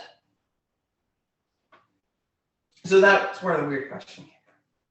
I chime in. Also, this letter seems really interesting. And I read some of the things you found out about the And I letter. go, and then this was from when I was a baby. And I just like, I have tears in my eyes. I like that he's like, oh, I got a lead on these bracers. I'm going to let the guys know. Let me roll it. So remember the letter? Oh, mom is.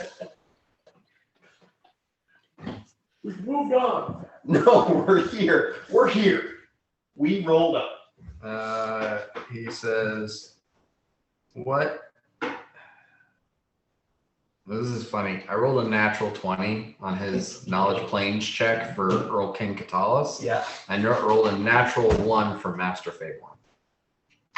Damn it. Damn. He says,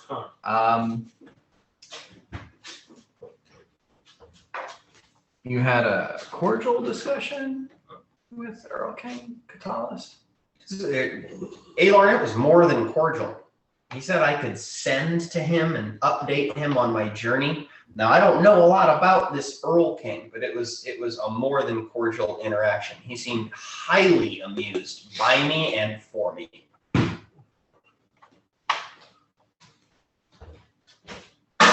That it might be fine. Uh-oh. He is You don't make good friends when you're by yourself. he is a selfish and self-serving. He's a faggot.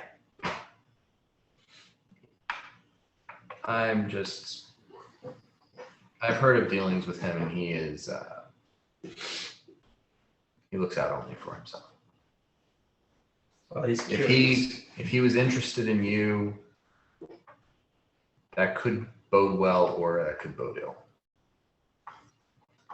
As far as this is concerned, he looks at it. He his eyes glow with a pale bluish green light. Huh? I need my mother. Yeah. When you better judgment with the friends you make. I'm suspicious of him. I just enjoyed my interaction with him. That's great. Reminds me of a gnome you once met. But I'm suspicious of everybody since then. he wasn't suspicious about her at all. Yeah, now I'm like, okay, cool. So we're having a good time, but I will fucking fireball anybody. He looks at it for a little bit, and then he casts comprehend language on himself, which the two of you would easily recognize the spell being cast. Okay. Oh. Mm-hmm. Oh. That's more like, Oh. oh.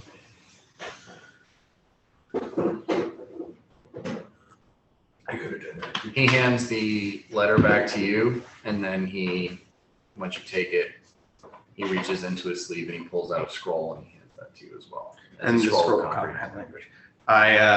Do you want me to roll a use magic device check? No, that's on your spell list. And I look at it again. Make a linguistics check. Uh-oh. As you're doing that, I hand you a cup of wine. You hand me a cup of wine? Okay, cool. Well, yeah, if you hand me It's a like, cup oh of wine. guys, we didn't have our morning booze Yeah, yet. Yeah, you just like in the background, there's like hastily made like a little cauldron. 29.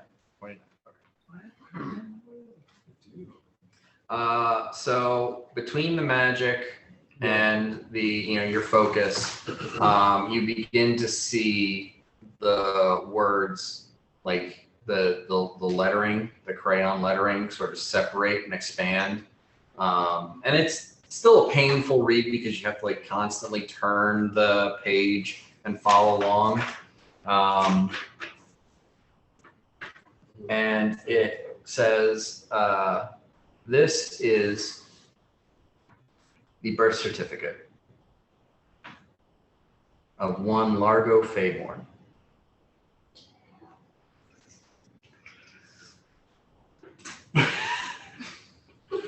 Sired by Galerin Etherspanner.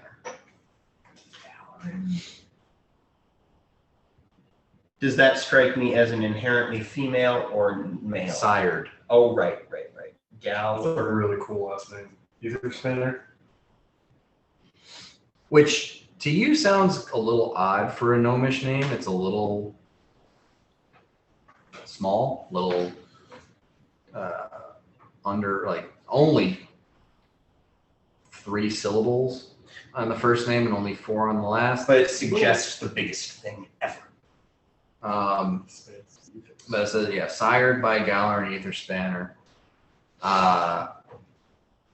carried and given life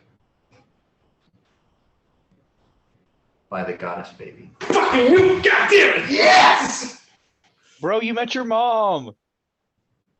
And you spell that like baby in South Park, right? B-E-B-E? Bebai. I am baby's baby. Baby. Fayborn is the title of any child given life by baby.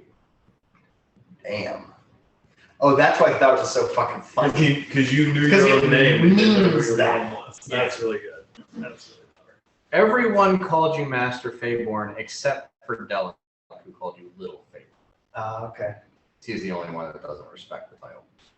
Okay, so Largo, I'm Even- Largo even- Fayborn Ether Spanner. Oh my god. Mirak just like has to like take a walk or something. And it's like, I imagine Largo at this point is vibrating. I'm just doing that like so. I'm doing the thing I did in that fucking. I mean, are you basement reading this out loud or are you like reading it to yourself? Yeah, that's fair. I do very specific things. I am reading it.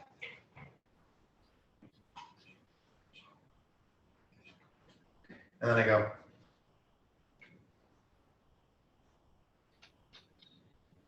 Just a little bit. Just a little bit. And then I teleport myself back to the Cordesia state. Okay. Okay. Sorry. Alright. I'm just like just a second. And then go freak. I'm saying like. Yeah, I'm just out. I'm out. I'm out. Just for a moment. Okay, so none of you know what it said on that other No, than I didn't just cast- see Largo's reaction. Well, Aelor might, right? Oh yeah, it Yeah. knows what it says. I look around. Do I see a body of water nearby? A stream, a creek. Yeah, there's a creek not far from the cottage like built into this massive oak tree. I look at Aelor and I'm like, do you mind if we just? I mean, you know how it is. I find the creek. Like, can we go like use it? I'm like recreationally. We're not gonna Oh, shit sure. this creek. Yeah, he might need a moment. Yeah, I get that. I mean, yeah. I look at Yanni. I'm like, I'm already there. you're well, and then I point at Luya. I'm like, do you want to fish? I mean, it's a creek. It's not. There's no fish. It's like, But it's a kid. She's gonna put a line in. okay. Yeah, we're playing a game. And then yeah, if she's into it, then like, Yeah, no, she'll play. cool. We play fishing with the kid. Ooh, can we like turn over rocks and try to find lizards for bait later? You got to think about these things. You never know. When our next... Crawfish. Yeah. Okay. What is Largo doing? Largo goes home. He spends 6 hours in his room. Jesus.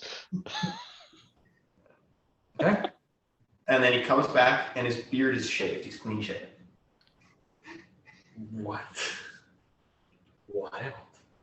Just comes back and it's just clean shaven. He's like, What do you imagine his face looks like without a beard? Like a jowly? Is he no, youthful? it's not necessarily youthful, but it's yeah. I mean, Normal. he's just like, oh, okay. This is like a normal like gnome man. Yeah, nothing too crazy. He's got like one like little part.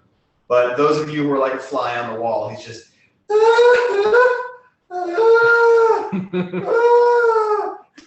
So Largo disappears for 6 hours and comes back baby faced. I'm doing a sense motive here. What the fuck is going on? Yeah, Largo's big on emotional emotional advances. How do you come back? Like how do you tell her back? You're just going, hey, what's up? And you're just going, like a wounded deer. No, I just like arrive. Aorn probably tells me they're fishing. And I just go. I'm like, hey guys. I rolled a Aorn said 19. something about the bracers. Do you want to go talk to him about it?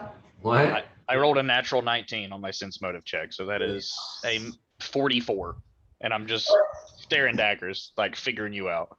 Yeah, I mean, you probably get the idea that Largo I mean, has. Largo has a decent bluff. If he's trying to play it cool, he could Yeah, Largo's trying to bluff play it a little bit cool. against the sense motive. Let's see. So I have. What was your sense motive? 44.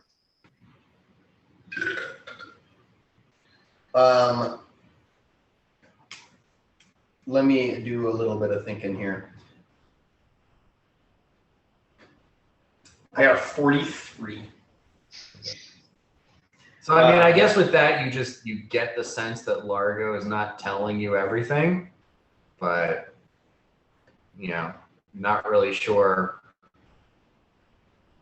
Aside from like, kind of weird that he disappeared, shaved his beard, and that took him 6 hours, and he came back. But, So, given that I feel like you're hiding something from me, I put my hand on your shoulder and I say, Largo, regardless of what's on that piece of paper, you will always be my friend. I say a deep, meaningful, and earnest. You are beneath me. And then I say, let's go talk to Aelorn. We've already wasted enough time, and that's entirely my fault. And I say that earnestly as well. It's entirely my fault. We've wasted enough time. We got to go talk to him. I come up from the creek and ask if I can see the letter. Yeah, I'll give you the letter. I cast comprehend languages on the letter. Okay, give me a linguistics. And I mimic. That is that 20. Okay. Yeah, it's Largo's birth certificate signifying his parentage. Okay. I think I would understand all. Yeah, I know who these people are. I know who this deity is. I look at it. Like this. I hand it back to you. I say, next time don't shave your beard. And then I walk into Aelon's college. Next time you find out you're the son of a god.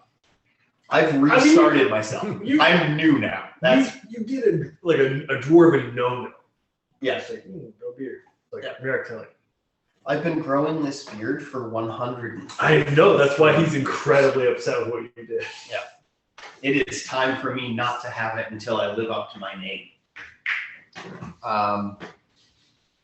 Something that Mirok would know is that Baby does not live on another plane. Yes. She exists on the prime material plane. We've discussed that before, yeah. Yeah. Um, I think it came up in the storybook. Okay, so she lives on the prime material plane. I'm just saying, you've been there. Largo could just teleport there. To where Baby is? Oh, okay. Okay, so where we met Baby from the book, that was a place on the prime material plane. Oh, okay. I'm not with that. I mean, you only know that because you know all kinds of shit about religion. But yeah, for everybody else, it was like this magical Fey Glen, and then she, you teleported in there from the book, and then she teleported you forcefully back home. So it could have been, for all you knew, another plane of existence, except that you are familiar enough with Planes and faith. the intricacies of religious knowledge that you know that Baby actually resides on the prime material plane.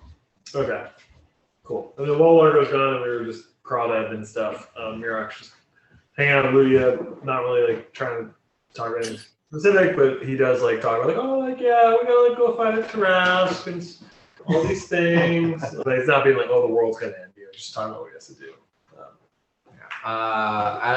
For the most part, out of that interaction you guys have with her playing in the creek, the only thing which is a little frustrating for Yanni is she absolutely does not want you guys to hurt any of the lizards or worms or bugs that you find. I strongly support that as a life oracle. You're like, oh, we can use this for bait, and she's like, no, Mr. Lizard needs to be safe. Mr. Salamander didn't do anything to you. No. This kid respects life. She gives life very official titles. Mirok likes Ludia. I know who she is. Yeah? Yep. Okay. She's the reincarnation of the goddess of compassion and love. Well, cool. I'm glad I'm getting my time. Oh, you think you're discovering all the answers to all the questions now? I'm just saying. Ooh, puny mortals, I'm a god. Yeah, Oh, whatever. Yeah, okay. That's funny. Yeah, we go into Aaron's cottage then. I think Aelorn broke the rules by getting her back. And that's why he's I like that theory. just saying. Fan theory. It's just a fan theory. Just a fan. I'll find out at the group read, the table read. Yeah, so we want to go into Aaron's cottage and talk to him about these bracers. Yeah. Yeah, Largo's just getting some water. When Largo comes back, he comes over to the creek Mhm. and he says, what I found does not require, any significant effort to share with you.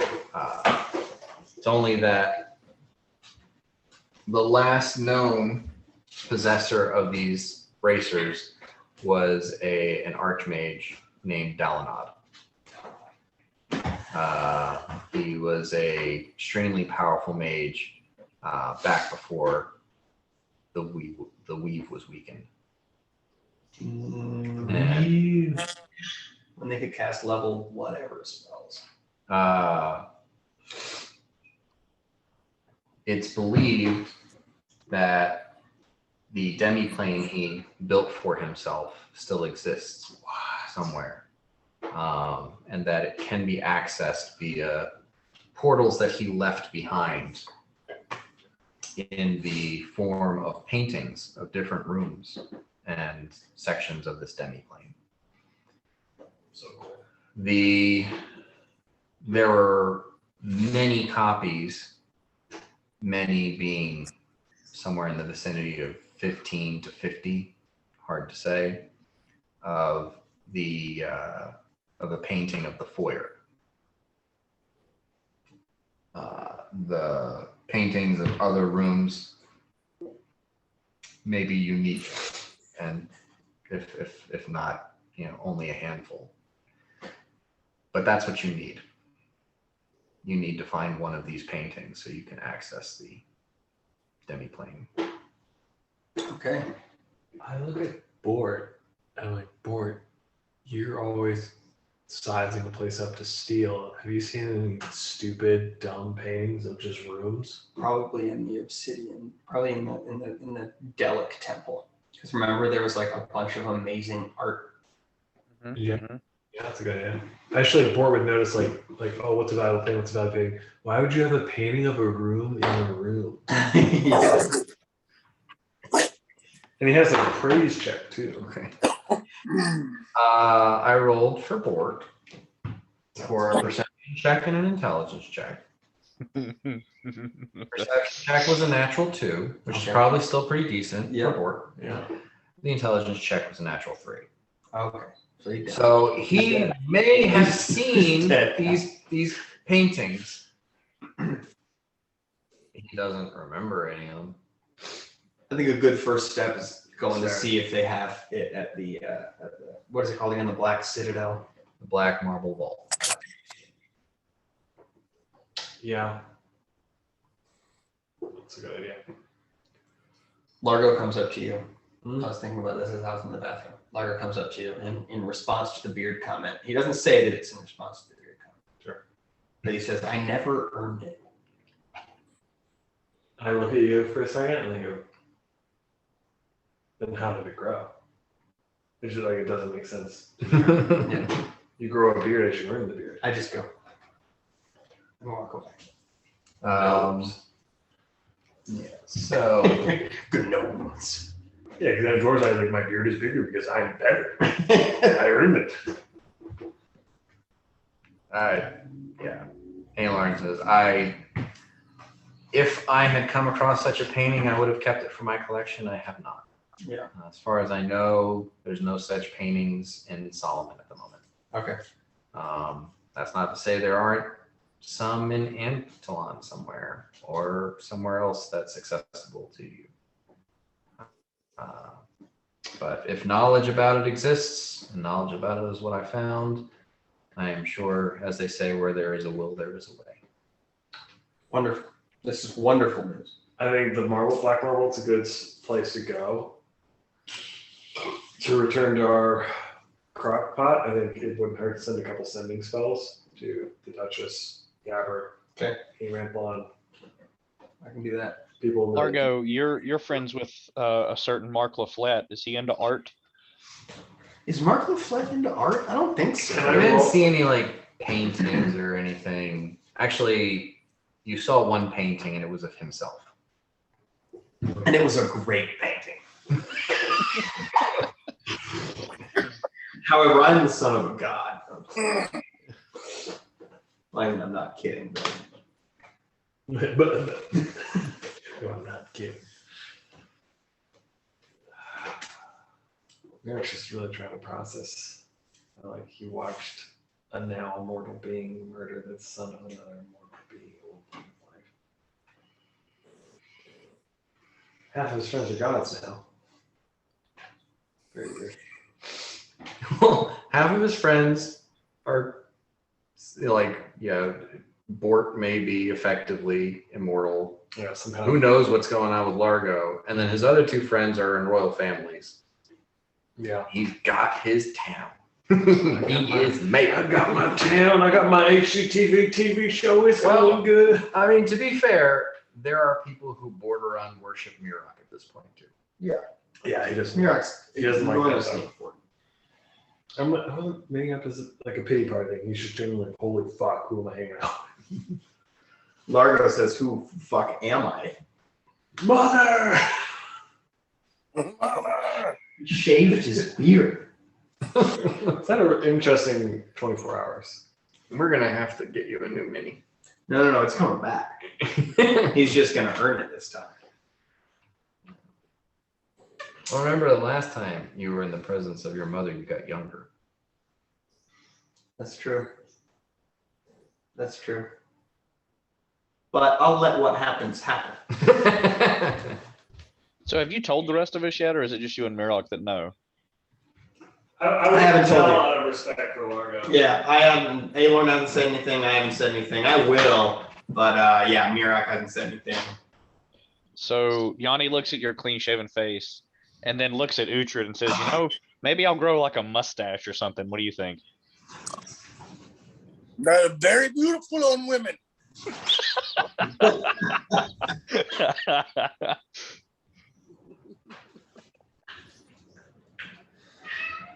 Just to further this, when we're back to the Cordessi estate, Largo will tell it both.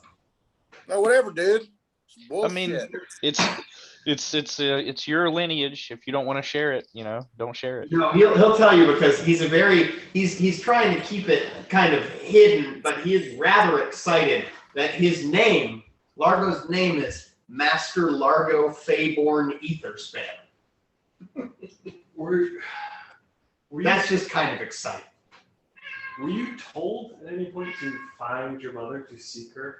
At this point, you know who she is. So like, I feel like, is it worth putting a cap on that? And It's worth talking to her. then before we go off looking for the painting, do you want to go to where she is? If you suggest that, yes, but Largo's not going to suggest it himself. He's still baffled and is, he's in a constant fight with his ego. He's very excited about the prospect of like learning more, but he wants to defer to the party. But if Mirak mentions it, then yes. But Largo's still very much, Delic would still hate him. What does Dylan have to do with it? I'm just saying, like, he's very excited right now about what this means for him, but he's trying to think about the Tarask and what might be best for the party. So, okay, so Mirak says, like, we know. Hold on. Yeah. You teleport everyone back to the Cordessi estate to have this conversation?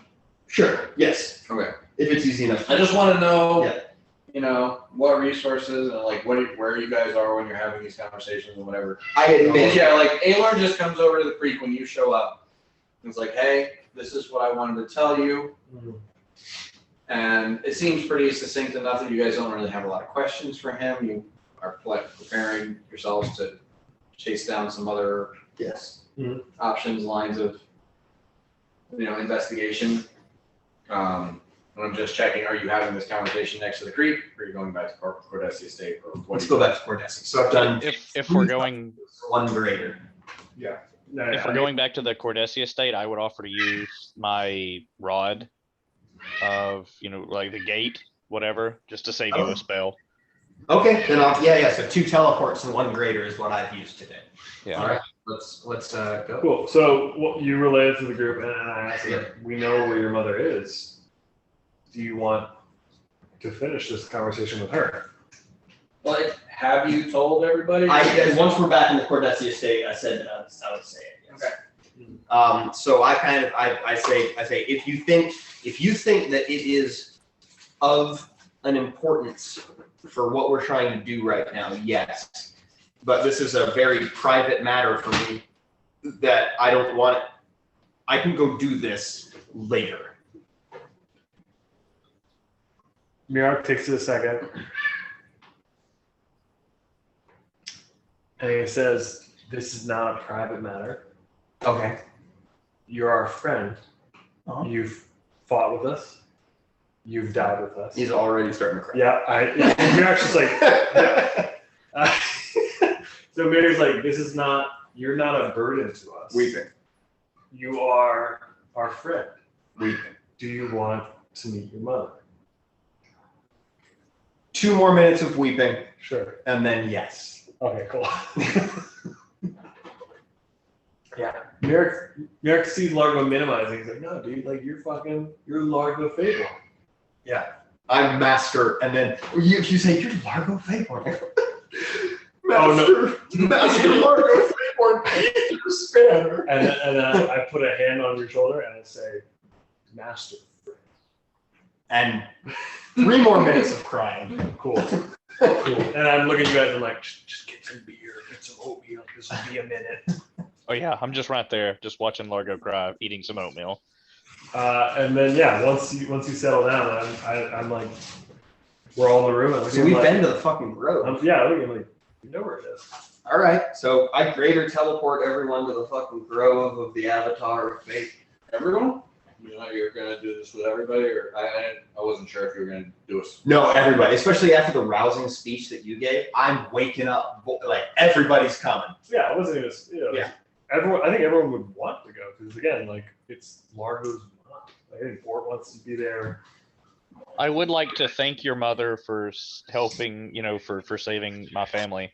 If I can sneak that in, Largo. I don't want to take away from your moment, but This is all us. It's everybody. Everyone is everybody. You're a little confused by that. Everyone is everybody. Link hands. Okay. So you teleport to the Baby's Grove, which you know where it is because you've been there. Yep. Where is it? Because I remember we kind of popped out there. You know where it is, and Yeah. that you've been there, Yep. and you know, like, on an arcane level, I know how to get there. Where it exists on the planet, you have no idea. Okay. But you arrive there. When you arrive there, Largo, you are by yourself. Okay. Everybody else pops up next to this small pool with a waterfall falling into it. And takes you a couple of seconds to realize that Largo is not with you. Mm-hmm. 1 second after you realize that Largo is not with you, Uhtred realizes that the waterfall is mead. Yeah. Please, this is the place. I love it. Yeah. How did we find that mead? It was when we were finding like the trolls or something. No, that was beer. That was beer. Okay, different place. Mirak says, "This is the place. This is the place," and then he drinks mead. And he goes, "It's not the place. It's still great, but it's not the place." I think out of everyone, Yanni's a little bit like, "Hey, where's Largo?" And the other 3 are just like, "Oh, that's great." Don't worry, Largo will be fine. He's a god now. Yeah. I mean, yeah. Did you watch the video? Yes. Okay. Yeah. What? That's not a critical role. Yeah, it is. Oh, okay. Say, a fan animated a section of it. But Largo, you arrive in this beautiful fake glen. Flowers of every color. Butterflies fluttering from leaf to petal, the faint buzz of honeybees pollinating and moving around. And as you just kind of like feel a sense of warmth and homecoming, you know, this is the place you were born. You hear a voice behind you saying, I'm still waiting for you. Behind me, I turn. By the way, the soundtrack is "How Will I Know" by Whitney Houston. Yes. I turn around expectantly. And behind you, you see a little bit of when you saw the avatars of baby, you saw like a tall matronly woman, like a long gown made of leaves, and like this sort of big bun style hair, but was a big pink flower. And then there was a short, like gnome-sized one, but it conveyed much more of like a childish aspect. Same big bun hairstyle. That's a giant pink blossom, but you know, more childlike in proportion and facial features. Wearing like a short sort of like Tinkerbell leaf dress. What you see when you turn around is something kind of in between the two of those. And beyond that, you can like, energy emanates from her. For a moment, it's like staring at the sun. But then it's not just your eyes, your entire body kind of hurts from seeing it or being in its presence. And then you rapidly acclimate and you realize this is not an avatar. This is the actual God. This is And you're right, and I can withstand it because I'm her fucking son. And she's standing there and she's like leaf dress, big pink bun hairstyle. She's probably maybe a foot taller than you. Okay. Not full human size, but not tiny gnome size. But you see like a full grown woman sort of face and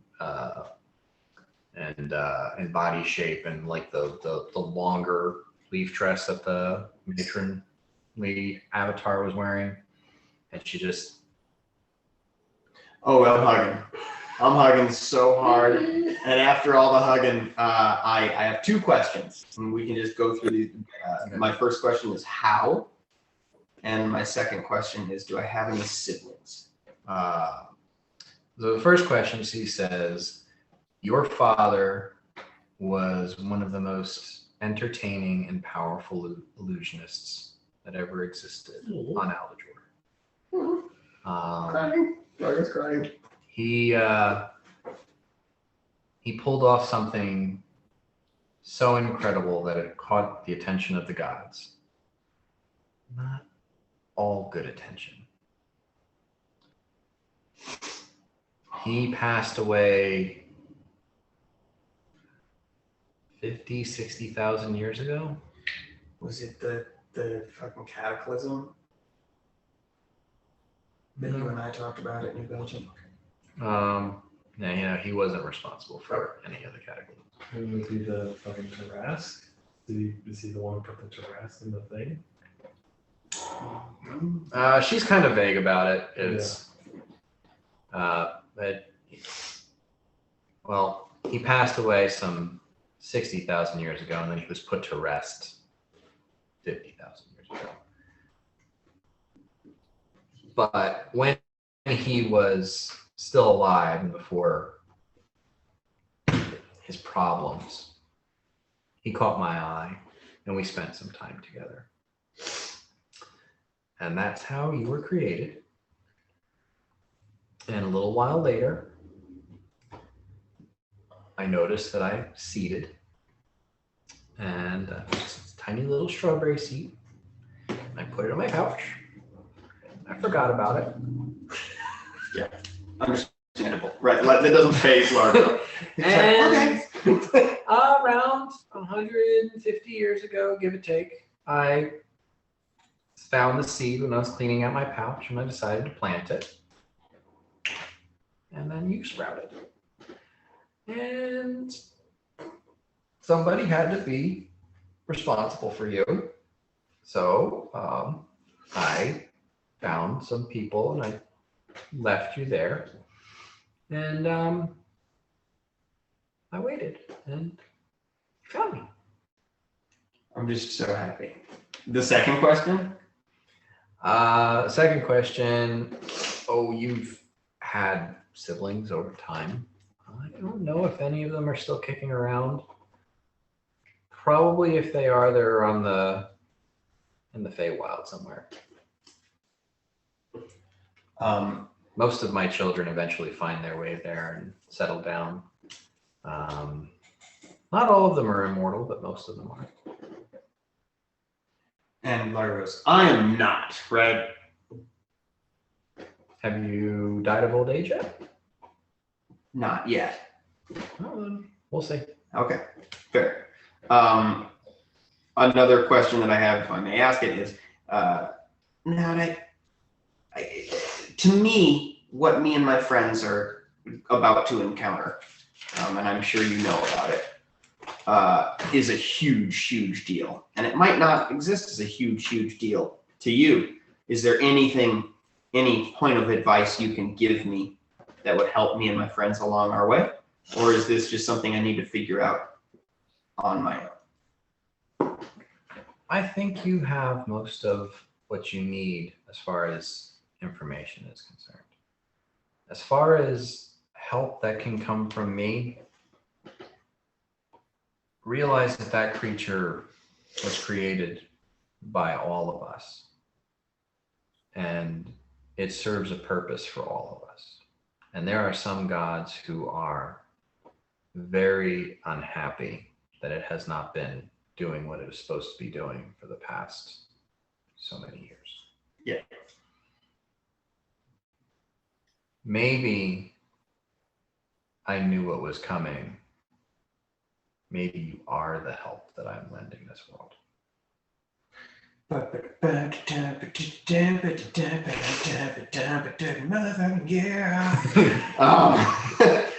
do that and you realize, like, as you're finishing, she's kind of harmonizing with you. She's doing Yes. All right. Sweet.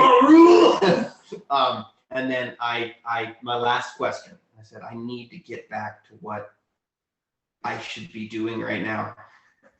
Can I talk to you? Can I contact you? Can we maintain a relationship? She says, you are my son, and I will always be here for you. And I have been here for you. If you need to talk to me,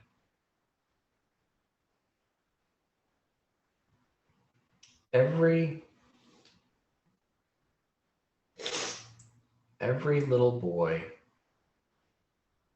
boy's best friend is their mother.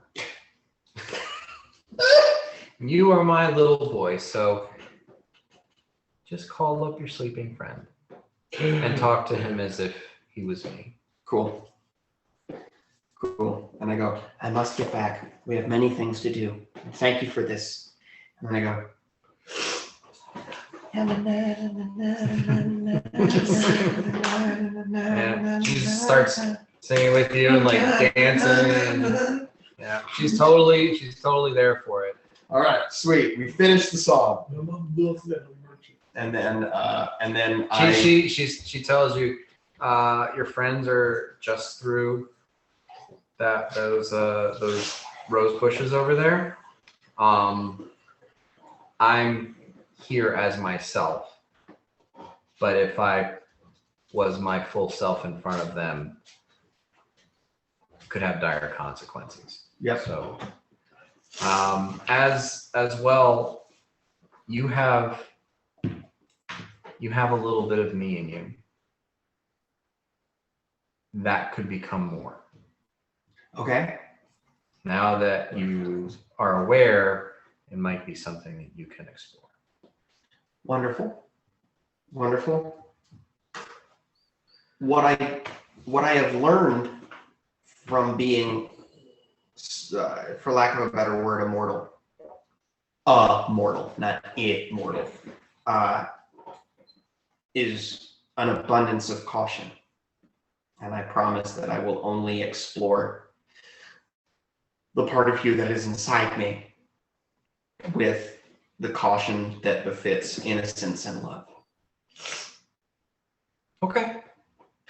Cool. All right. Well, great talk, Mom. I'm gonna leave now. She like gives you a big hug, kisses you on the forehead, and says, "I'm so proud of you." Oh, Nice. Cool. Sweet. Fuck Dylan. Okay. Cool. Sweet. I come back. Yeah, to no, you. there's a reason Delic doesn't like you. Oh yeah. No. It makes all the your sense. mom in the thinks world. you're awesome. My mom. Yeah. Fuck yeah. Sweet. I go back. You come back to the rose bushes. Yeah. I come back to the rose bushes and I say, I met my mom. None of us are looking at you or hearing you. I think at least 3 of us are trying to keep the portable hole open underneath the Yeah. Yanni, are you helping? Yeah, I mean, I can see the Okay. use in that. So Everybody needs a 4 of us corner. are definitely holding Getting the all portable. money sticky? We're yeah. I am sure he is smart enough that he made a giant cauldron of stone Okay. inside the portable hole before he. Totally. So yeah, we're just finishing filling up the portable hole with baby meat and just folding it up as you grow. I go, ah! Okay. You guys turn and you look over and you see Largo in the prime of his life, maybe 52 years old. What the fuck? Damn. That's exactly what Merrick says. Okay. Well, sweet. Yeah, my hair's a little bit shorter. It is fucking full on purple. Like, no white. So that also means you Fucking hell. get +1 to your strength, dexterity, and constitution scores. Okay, so 6 strength, Yeah. 11 You're dexterity, 52 years old in appearance. and In health, I guess. constitution. So Oh. -2 to my strength. Right. There goes. I feel like me and Ucher are So getting yeah, now physically he's about the same, maturity as Bort. The rest of Yanni is now the eldest of the group. Yeah, Mirak's just doing the math in his head. He's like, I was gonna be the one that lived the longest when this started. And now, I don't think I'm gonna die. I'm just outliving this fucking human. Are you kidding me? Yeah, so I. Utra's gonna find a way to die before he gets old. That's a given. That's what Ucher wants. I hear my name and I come up out of the water fountain and I make my way over to you. I just imagine Uhtred jumps out of the water and does like a Yeah, full with his beard spraying into the air. it's like a Garnier fruit juice commercial. I Yes. do say one thing after we've kind of already like, all right, let's go. I say, and you guys might notice that I say this with a lot of earnestness and humbleness as I say it. And I say, if anyone asks what any of my surnames or anything like that, from this point on, it brings me that great pride to refer to myself as Largo, Feyborn, Etherspan.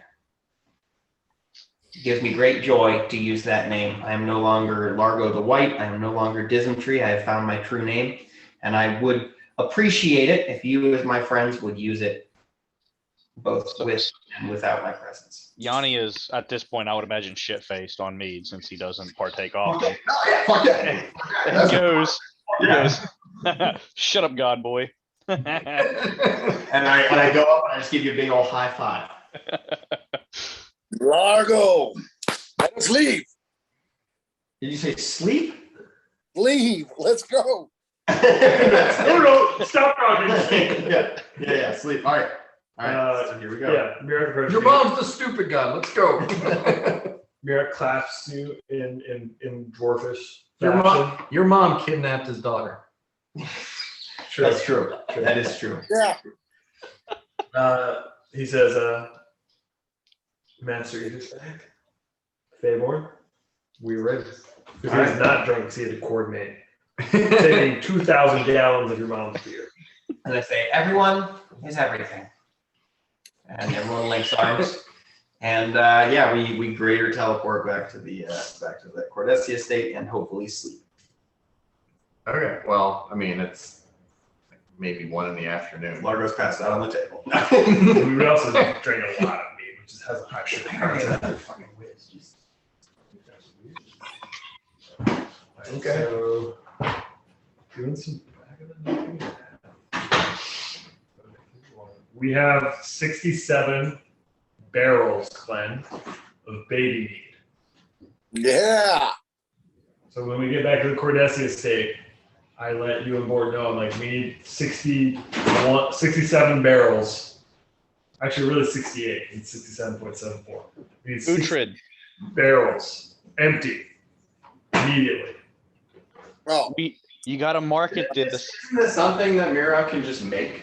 But it's mead from the Grove of Baby. So it's like the highest high shelf alcohol imaginable. that we never had. Thousands now has. You got to sell it.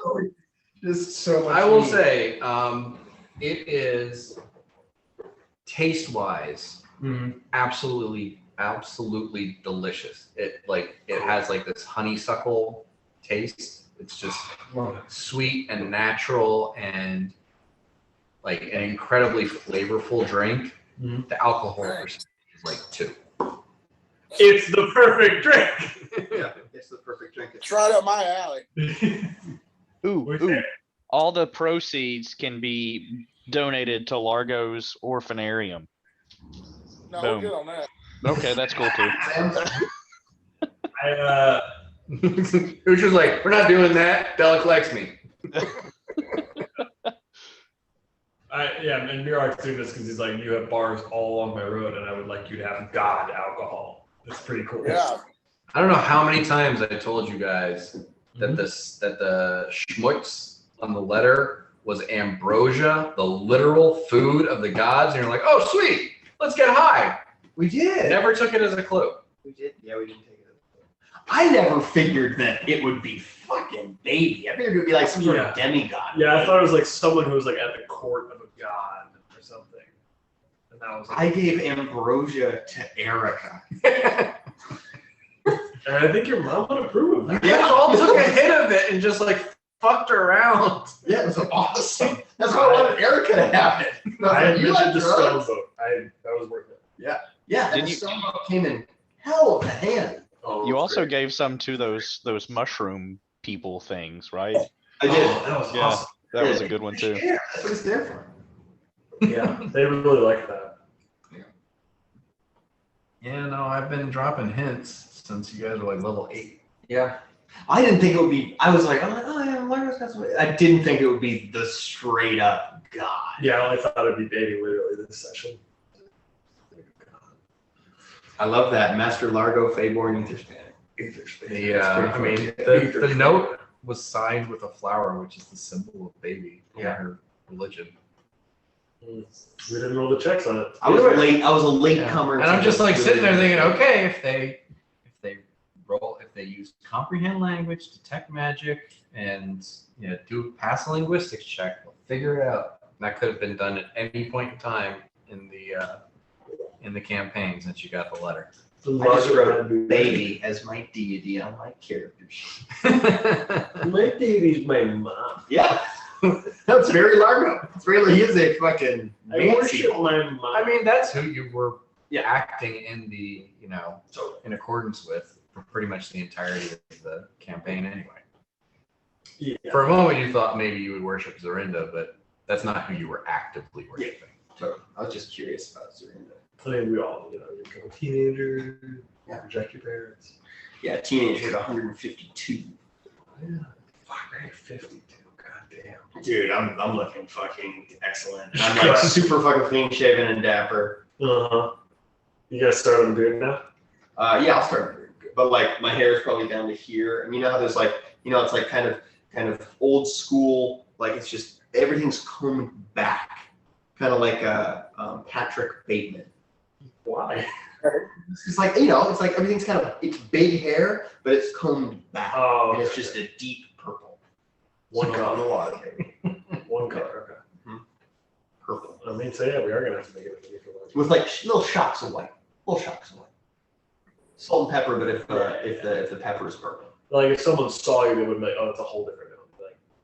Like, Largo's looking fucking excellent. Yeah, he must have got his hair did. New mini. well, I assume acquiring 68 barrels from houses is going to take most of the day for the dwarves and the half orcs. Sure. So that's what we do for the rest of the day. Okay, but we do need to find these racers though. So I'm gonna. Yeah, no, this is a day for celebration. This is it. This is a day. Tomorrow we will send. We gotta celebrate. I would like to drink some of the mead. Largo. Yeah. Yeah, the barrel that's 75% full. That's our beer. Okay. He has 2 cups. Just 2%. Oh God. Wow. It's so sweet. I gotta tell you guys, you're my best friends. I do say that. Repetitive. No, that was just Uhtred getting drunk and yeah. talking like Largo. That's true. Yeah, there'll probably be some mocking along the Yeah. way. I deserve to be mocked. Yeah. Everyone is everything. Well, you gotta knock him down a peg now. Yeah. Yeah, Merrick's was processing like, God damn it, you're gonna live me. Fuck. That's all it cares about. Bullshit. Yeah, he's got that like I mean, he's a life one. Like, I'm so full of life, nobody to the last rose on the planet. And then I come And back, now I'm I'm like 100 years younger, just like, Look at this. Fuck! I am a demigod. He's a life oracle. Hercules.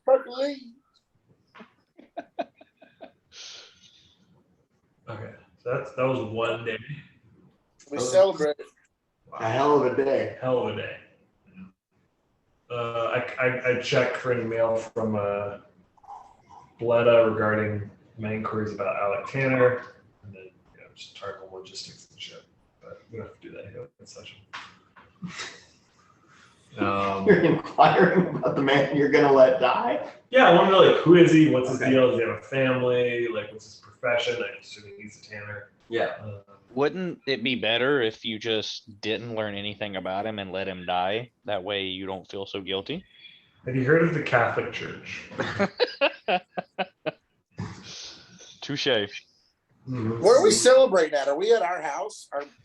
Yeah, dude. Fuck yeah. All right. I mean, yeah, there's that ring next to the door. Yeah. There's a letter in there from Bleda. It gives you the information you asked for about Alec Tanner. We can cover that. Cool, great. Good, dude. And we might have already dealt with this. Weird shit. Hold on. Yeah, Uhtred, can you say that again? Yeah, Right. so we might already cover this in a session I wasn't in, but so we did this whole baby thing, and Uhtred's kind of drunk at this point. I would like to go down to Bor's blood dungeon, and see if there's that creature still down there that we let out of the book. Francesca. Yeah. Your basement, not a dungeon, just your basement, and Brick and Cheska. Actually, probably they came up to partake in the mead when you guys got all excited. Cheska drank like one glass of it, thought it was good, but All right. I just wanted to get everyone involved. okay. That was literally, you just want to like include them? Yeah, that's what I was just like trying to go see. What a sweet guy. Yeah. Just wants everyone to party. Yeah, so that's Bird, Brick, Cheska, the time inevitable is still in the basement somewhere. But Yeah. locked him up. He came up? No. Oh, You know, he's like locked in there. yeah. He's in I that- would He's in be- that back room, isn't he? Yeah. Yeah. Yeah, where we found the like time clock robot thing Yeah. That we destroyed. immediately. Oh, like the little robot is still helping Brick make magic items.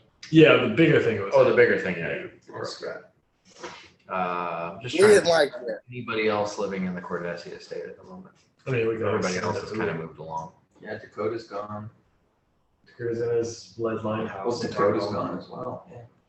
Oh, She Ru- took off Rosie? pretty quick. Rosie's gone. Rosie's Rosie's in Solomon. the. Rosie's in Solomon, yeah. Man, we've had some good travelers. Party's kind of a bummer now, huh? Everybody's gone. And then I say, no. It's after like last 8 of the meet. I go, no. Everyone is everything. Uh-huh. He's on his third cup of meat. Yeah. 8th. Oh, 8. Oh wow. Cups of like. Holy shit. So now that Largo's good and fucked up, I'm gonna say, what should we spend this massive wad of cash on, Largo?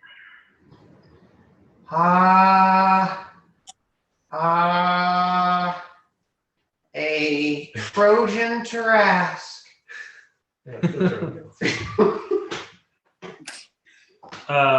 Mirak interrupts because he's not drunk, but he's had some drinks. So he's very interrupting. He jumps in and he's just like, the mithril should be used. We should use that. We should make our armor stronger or our weapons stronger. Because it's mithril, you know? And then the money. And then he just rambles off. I will take the money and make my axe return to me. We could make Uhtred's axe even more powerful. Put all of our eggs in one basket. Oh, Largo says we should get matching uniforms from Marco Flat. You had a really big day, so Mirak goes, oh. And that's it. It's a noise that's like vague enough that like I think Largo goes, yeah, they all heard me. All right. Yeah, I feel heard. I'm gonna go to my room and start drafting. We're superheroes now. He does. Yeah, that's a good suggestion. Largo goes up to his room and starts drawing lavish uniforms for all of us that we can wear over our arm, like over our arm. Okay. You know, like nothing will affect like our bonuses or anything. Yeah. No. Great. Dan's like, so are we going to continue like playing the game? Or? Yeah, I think now we now we need to get your whatever shackles or whatever we're looking for. Thanks, Uhtred. Yeah, the bracers. Yeah, we need to find we need to get the a bracers. painting. We need a painting. So I think I would say the first place we should look is the Black Vault, the Black Marble Vault, and see if they in their hall of paintings have the one we're looking for. Do that, or we send Yanni into the Thunderdome, see if he comes out on top. I mean, we could look for the painting while Yanni goes into the Thunderdome. Yeah, we I'm going could. to We the could. Thunderdome's Yanni, though. You can't come to the Thunderdome with me, Uhtred. I can't fight with you. Then why do you want to go? You're just going to be miserable. If we do go to the Thunderdome, we could buff Yanni. True. No, That feels cheesy. Okay, so we're thinking about splitting the party, letting Yanni go be in the Thunderdome, and then we're gonna go to the Black Marble Vault to see if they have the painting. Oh, that's a big split. Like, we're in different planes, kind of split. But Yanni can teleport, right? Yeah, I can. I have my little rod. I can go. No, Kiri is further than the rod will teleport from the Black Marble Vault. Right. Yeah, I just meant from the Cordesia state. I wouldn't be going to. Yeah, you can do that. You can't be helped, so there's like, there's no point in buffing him or anything like that. I mean, the thing is though, like whatever is going to go on with Yanni is going to take a while. going to the Black Marble Vault and asking if they have a painting isn't going to take all day. Right. Yeah, maybe we can do that. You guys ready? Let's go. Largo's drunk, so he looks at Mirak and he Is it says, the same day? sure. No. Okay, we should- rest. Today's okay. the day for celebration. All right, okay, yeah, so we rest. We rest. Yeah. We don't go anywhere that day. Nah, that could have gotten it. I don't know. You don't drink and Just teleport. roll up and Largo's like, you are feelings you better painting. He goes, what? It's like the painting. It's a room. Let me get in there and complete those challenges. Okay. Now I'm only gonna ask this of Largo. Give me a fortitude save against hangover. So,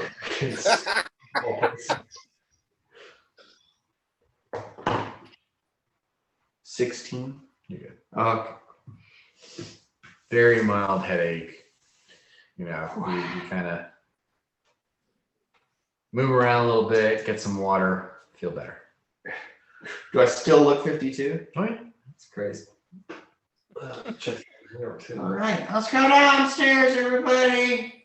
Largo tries to act like the big man, like he's not hungover. And, he's up with the roosters. He starts yelling, "Everybody downstairs!" Dead, man. What's that? Roosters are dead, man. Yeah, yes. Speaking of, can I make sure that Bort is up and ready to go with us? Sure. I'm already downstairs. All right, we're down there. Is everybody together? Yep. Okay.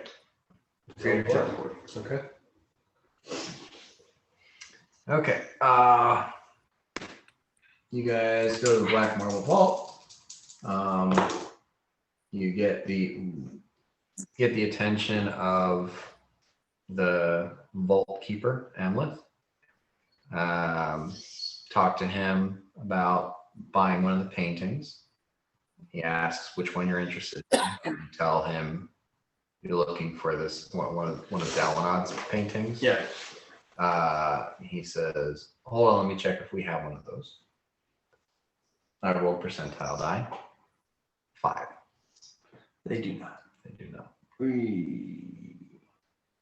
That is not one of the treasures in the Black Marble Vault. All right, I hate to keep bringing up this same gnome, but do you think Zim might be a worthwhile ask? He had some shit. He had a bunch of random shit. Let's ask. Yeah, we could send to Zim. Yeah. Blow a teleport. Okay, I'll use a 3rd level spell slot, send to Zim, and for sending it. Just shadow occasion, yeah. You say Zim, Largo, Dalinod painting, need Dalinod painting, has gold. Please. Okay. Yeah. You get a response. Largo. Zim. Yes. Nice. Dalinod painting. Would pay. Any leads? Does that, yeah. Yeah. Okay. Percentile die 9. I mean, I can just blow a bunch of 5th level spell slots and start sending people. Is that what we want to do?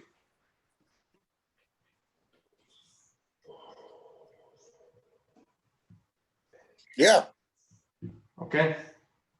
I mean, the king would be the next person I would think of to ask. You don't want to send the king. That's frowned upon. I don't think it was. I think we've reached out to him in the Yeah, past. we He's kind of just we like have. How about copacetic with it. instead of like going off the top of your head, why don't you write down a list of people you think might have the wealth or have the collections that would just like to maybe you can save yourself Yeah. some effort if you write down your options and then go based off, okay, what would be our best option from this instead of just going off the top of your head. Just a thought. I mean, I think the king, there's some wealth and scope of influence. Yeah. Next, I agree. I think second would be the Duchess. The Empress of Mercury. She's wealthy, but the Duchess is incredibly long-lived. So I think that puts her above Okay. the Empress of Mercury. She's been around a while. Oh, we hit that girl up that told us to never talk to her again. the underdwelling lady. Yeah, we No. probably shouldn't contact her again. The Empress of Thoza? She probably has one, but there's Probably not a good idea. How do you know she would have? Outside of that, I mean, I'm curious, very powerful. We could hit up Uhtred's brother. Don't tell me. Scale Reaver. Oh, you mean the king? I thought you meant his literal blood brother. No. No, I have a This little blood brother doesn't have shit. yeah. Scale Reaver.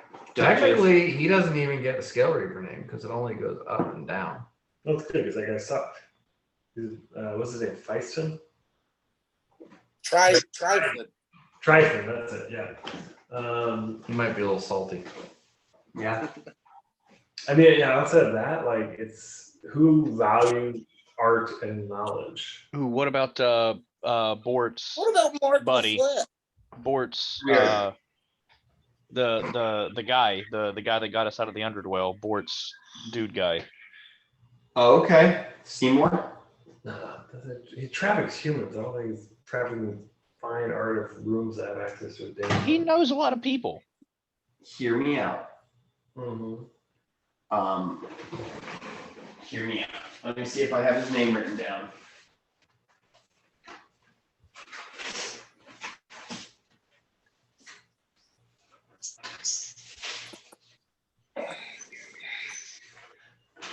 Or if I can remember his name while looking. Is Gideon into art? He's pretty long lived, right? Gideon and the Duchess, I think, could go in the same. Yeah. Damn it, I don't want to ask because I know that I know this fucking dude's name.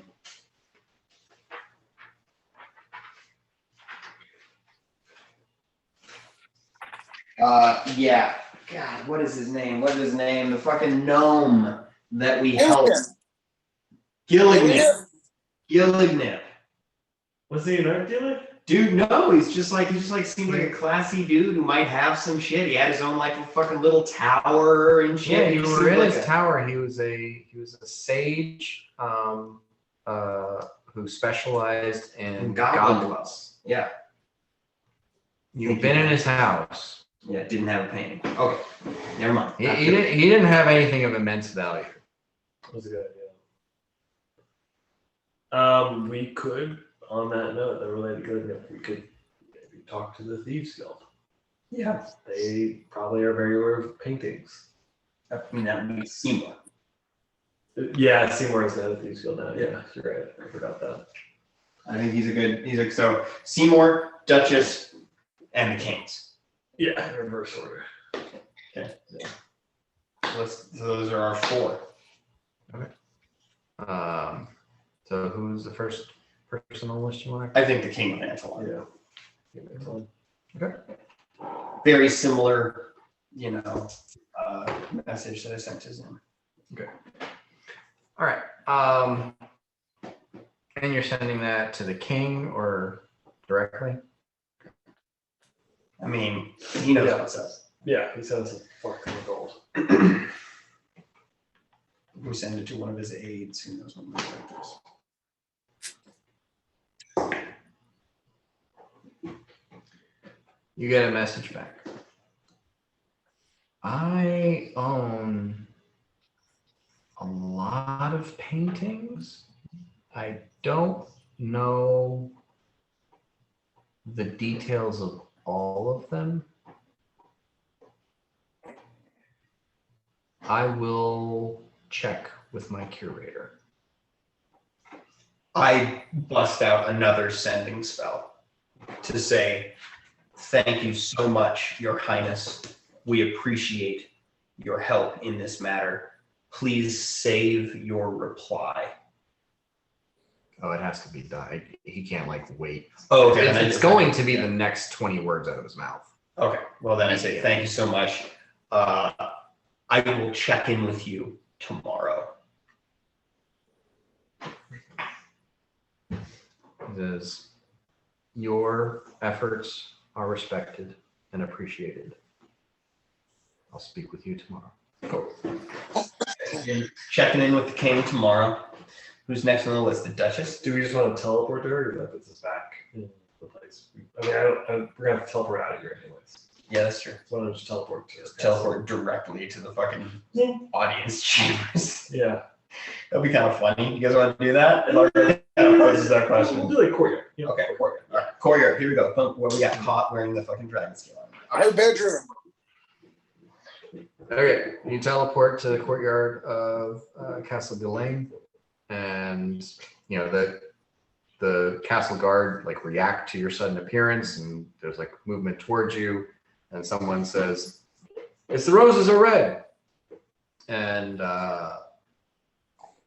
probably Yanni picks this up. Like several of them like take steps back from caution, or you know, like oh shit. But you know the others are mostly just oh, well they're welcome here, right? Is this okay for them to just show up? And there's a little bit of confusion. We just let's get ready to walk to the audience chamber. Yeah. Start banging on doors here. You get up there and there is a little bit of, you know, we'd appreciate it if you follow protocol, but under the circumstances, understand, you know. I'm apologizing voraciously. And you get an audience with Gideon, the Duchess, and Captain Tallow. The vicar is not here for some reason. The vicar's in this little hole. A coup within the Church of Delhi to kill Borg. Diplomacy check. Maybe he's just not here waiting for you guys to appear. And Or he's on the can. 22. Do we notice if they're suspicious of Largo? who is he? 22? Did you roll a natural one? Sorry, Glenn. Sorry. What No, was that? I said, do we notice if they're suspicious of Largo, or do they just seem to be fine with us? It's like all hot now. The thing is, like, they know Largo to be an illusionist, so there might be a double take, but they don't, you know. They just assume, if anything, he's just using a disguise or something. All right. Encourage everyone who wants to touch me. No, that's not. I don't do that. I'm like, whatever. Okay. So you got 22 diplomacy. I try to relay kind of, you know, same message, but more words because I'm not casting sending. The Duchess, you know, sits there thinking for a moment. Gideon scratches his goatee and he says, I think I do have one of these foyer paintings.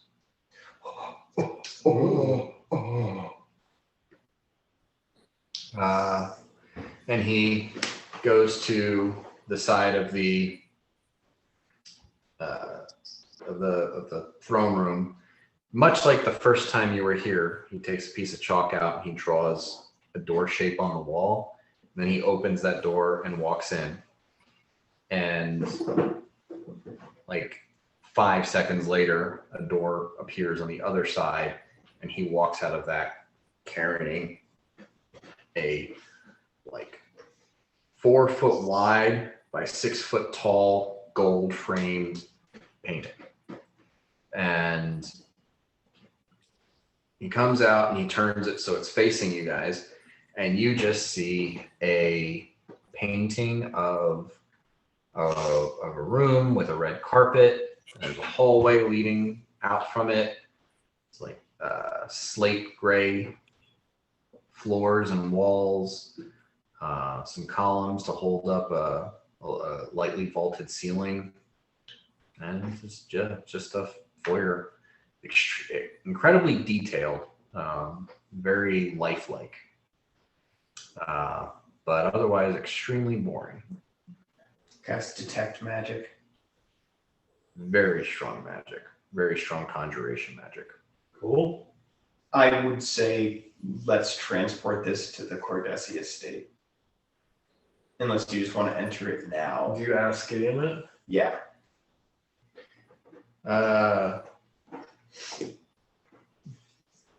Gideon says, are you borrowing it from me, or do you want to? Are you asking for it? Right, you haven't been totally filled in. I sincerely apologize. We're here for I mean, paying. Cool. I mean, you also know he is a dragon, and this is obviously part of his hoard. Apologies. So sorry. We believe this to be the entrance to a demi-plane on which we think we will find a magical set of powerful bracers that may help us in our fight against the Tarrasques. He says, "Oh yeah, I've taken a good look at it. I'm fairly certain that something would happen if I could cast Greater Teleport or Plane Shift or something into it, but that sort of spellcasting is beyond me. So I just curtly nod and say, may we transport this to the Cardessi estate and give it back to you when we are done?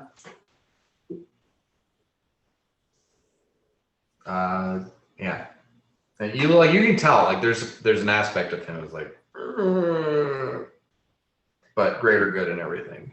Okay. It's just he's a dragon. It's in his nature. Yeah, And we're gonna need his vocal cords, so that's the bigger. Thank you. Cool. While you're having this conversation with Mirak, was having a smaller side conversation with Bort. But he asked you to still send to Seymour anyways. Okay. And say, is there similar pain? Put out feelers, and can we meet to discuss it? Okay. Cool. So I do that kind of as we're fussing with the painting, maybe put it in the hole or whatever we're doing with this painting to get it out of the way. Cool. Okay. This is great with Seymour. Seymour has like this ridiculous ability. Yeah. Yeah, that he can use a bluff check in the place of any intelligence check. Mm-hmm. And so he's lying and he's making up a story, but it happens to be true. Okay. It's just like it's this confluence of different skills that he has that allows him to make bluff checks in the place of intelligence checks. Cool. And so like So, but mechanically he's- you have to like if he uses a bluff check to make a knowledge history check, which is what he's going to do, Yeah. Then he does. then he's lying, Mm. but he's right. Because like I'm trying to make sense of the Yeah. mechanics Yeah. based on the the skills and abilities that he's taken. I got it now. So yeah. He's like, oh yeah, one of those? No, absolutely. Like, okay, so I think that's it for his sending. Because he sent to him and he just blew it all. Yeah, totally. I have like a couple uses left. I haven't been keeping track, admittedly. But we've sent to, I think I've used 2 for this. We've sent like 5 times. No, you No, sent this it will be to like them, this and will you be sent to the king. so it would be and I used 2 then, so it'll be the 4th. Yeah. When I hit him up, and then this will be the 5th. I have 8 spell slots. So I'll say, let's use less words this time. Please finish your thought. And he says,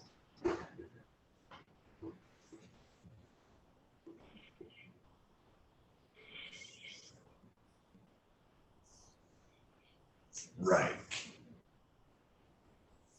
Super powerful lich. Used to live in Kyla. Massive collection of exquisite art. So fucking Reggie. Reggie, one of the other was just. He just made up an outlandish lie that he was just trying to pass on, but he's Yeah. right. But he's right, Reggie. But we have one with Gideon. Well, is he implying he knows where one is, or that he You asked him where one might be. Okay. He made up a story about where one might be. He's right anyway. Okay. Cool. And you wanted to, Bort says, can we meet with him, right? I think Bort would want to be a steamer. I would need to talk to Ross, but I'm working on something Okay. that also could be relevant. I mean, I'll blow another spell slot. We don't have to worry about it right now. Okay. I just think like. Yeah, to let's start not with, get it's into fine. the weeds on that with Ross. All right.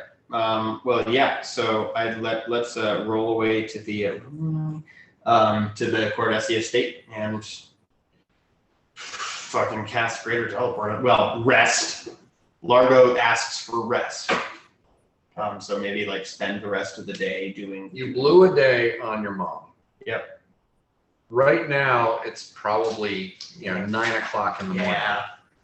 Yes, Yeah. you've blown a lot of spells, but the Tarrasque is out there. Can we teleport to Aelorn and take a full rest there? What time is it? He can't regain his spells twice in a day. Oh, right. Yeah, yeah. So like, yeah, he could if you needed to take a short rest, I've got 3 5th level spell slots left. But everything else is. I'm good. Let's fucking make this shit. And you could also, instead of blowing your greater teleport, you can blow his plane shift. Yeah. We use plane shift. Is that what I want to do? You want to teleport in? Yeah, I think that's the move. As far as real time goes, it is like pretty much exactly 10. Then, yeah. And this is going to be the start of the next adventure, and we don't have a full party. Yeah. Well, I mean, we can just like do an intro and a cliffhanger Yeah. kind of thing. Okay. Yeah, we take like the Cordessia estate. We set it up.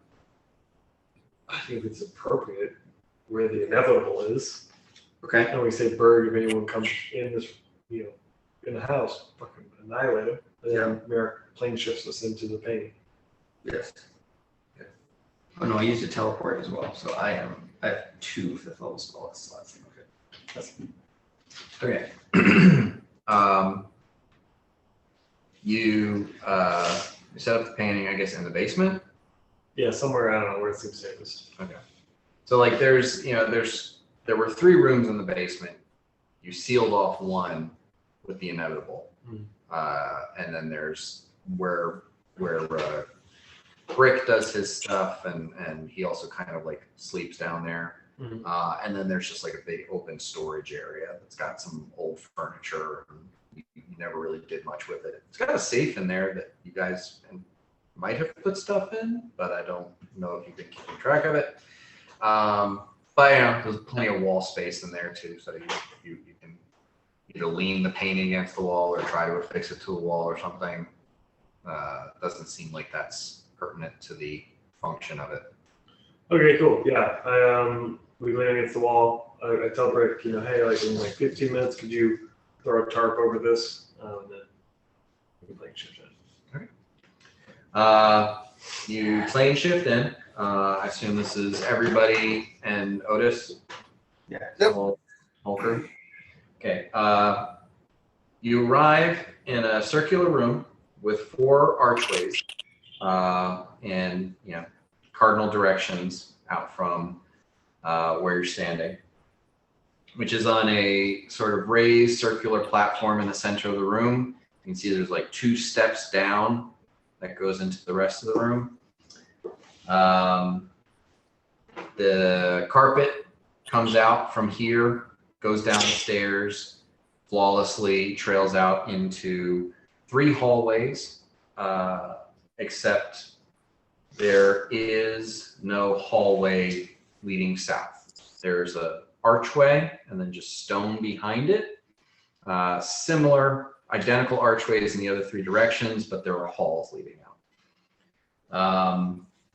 The red carpet has gold trim and ends just before it hits the walls, where there's like maybe 6 inches where you can see that the floor underneath is made out of polished slate or granite. And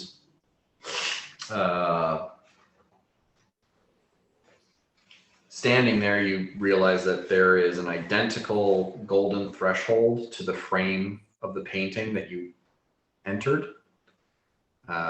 And additionally, that you are surrounded by a wall of force, circular wall of force that goes to the edge of this platform It's maybe 10 feet across, 10 feet in diameter. As you stand there for a moment, just kind of take everything in, a human man with long, straight brown hair, kind of falling a little bit past the shoulders, and a black goatee, dark black eyes, and wearing a very exquisite silk robe in black and red with gold trim, approaches and says, "Welcome to Dalinad's retreat. Party of 5." He looks at Otis really hard, studying the armor, sees the holy symbol. 6.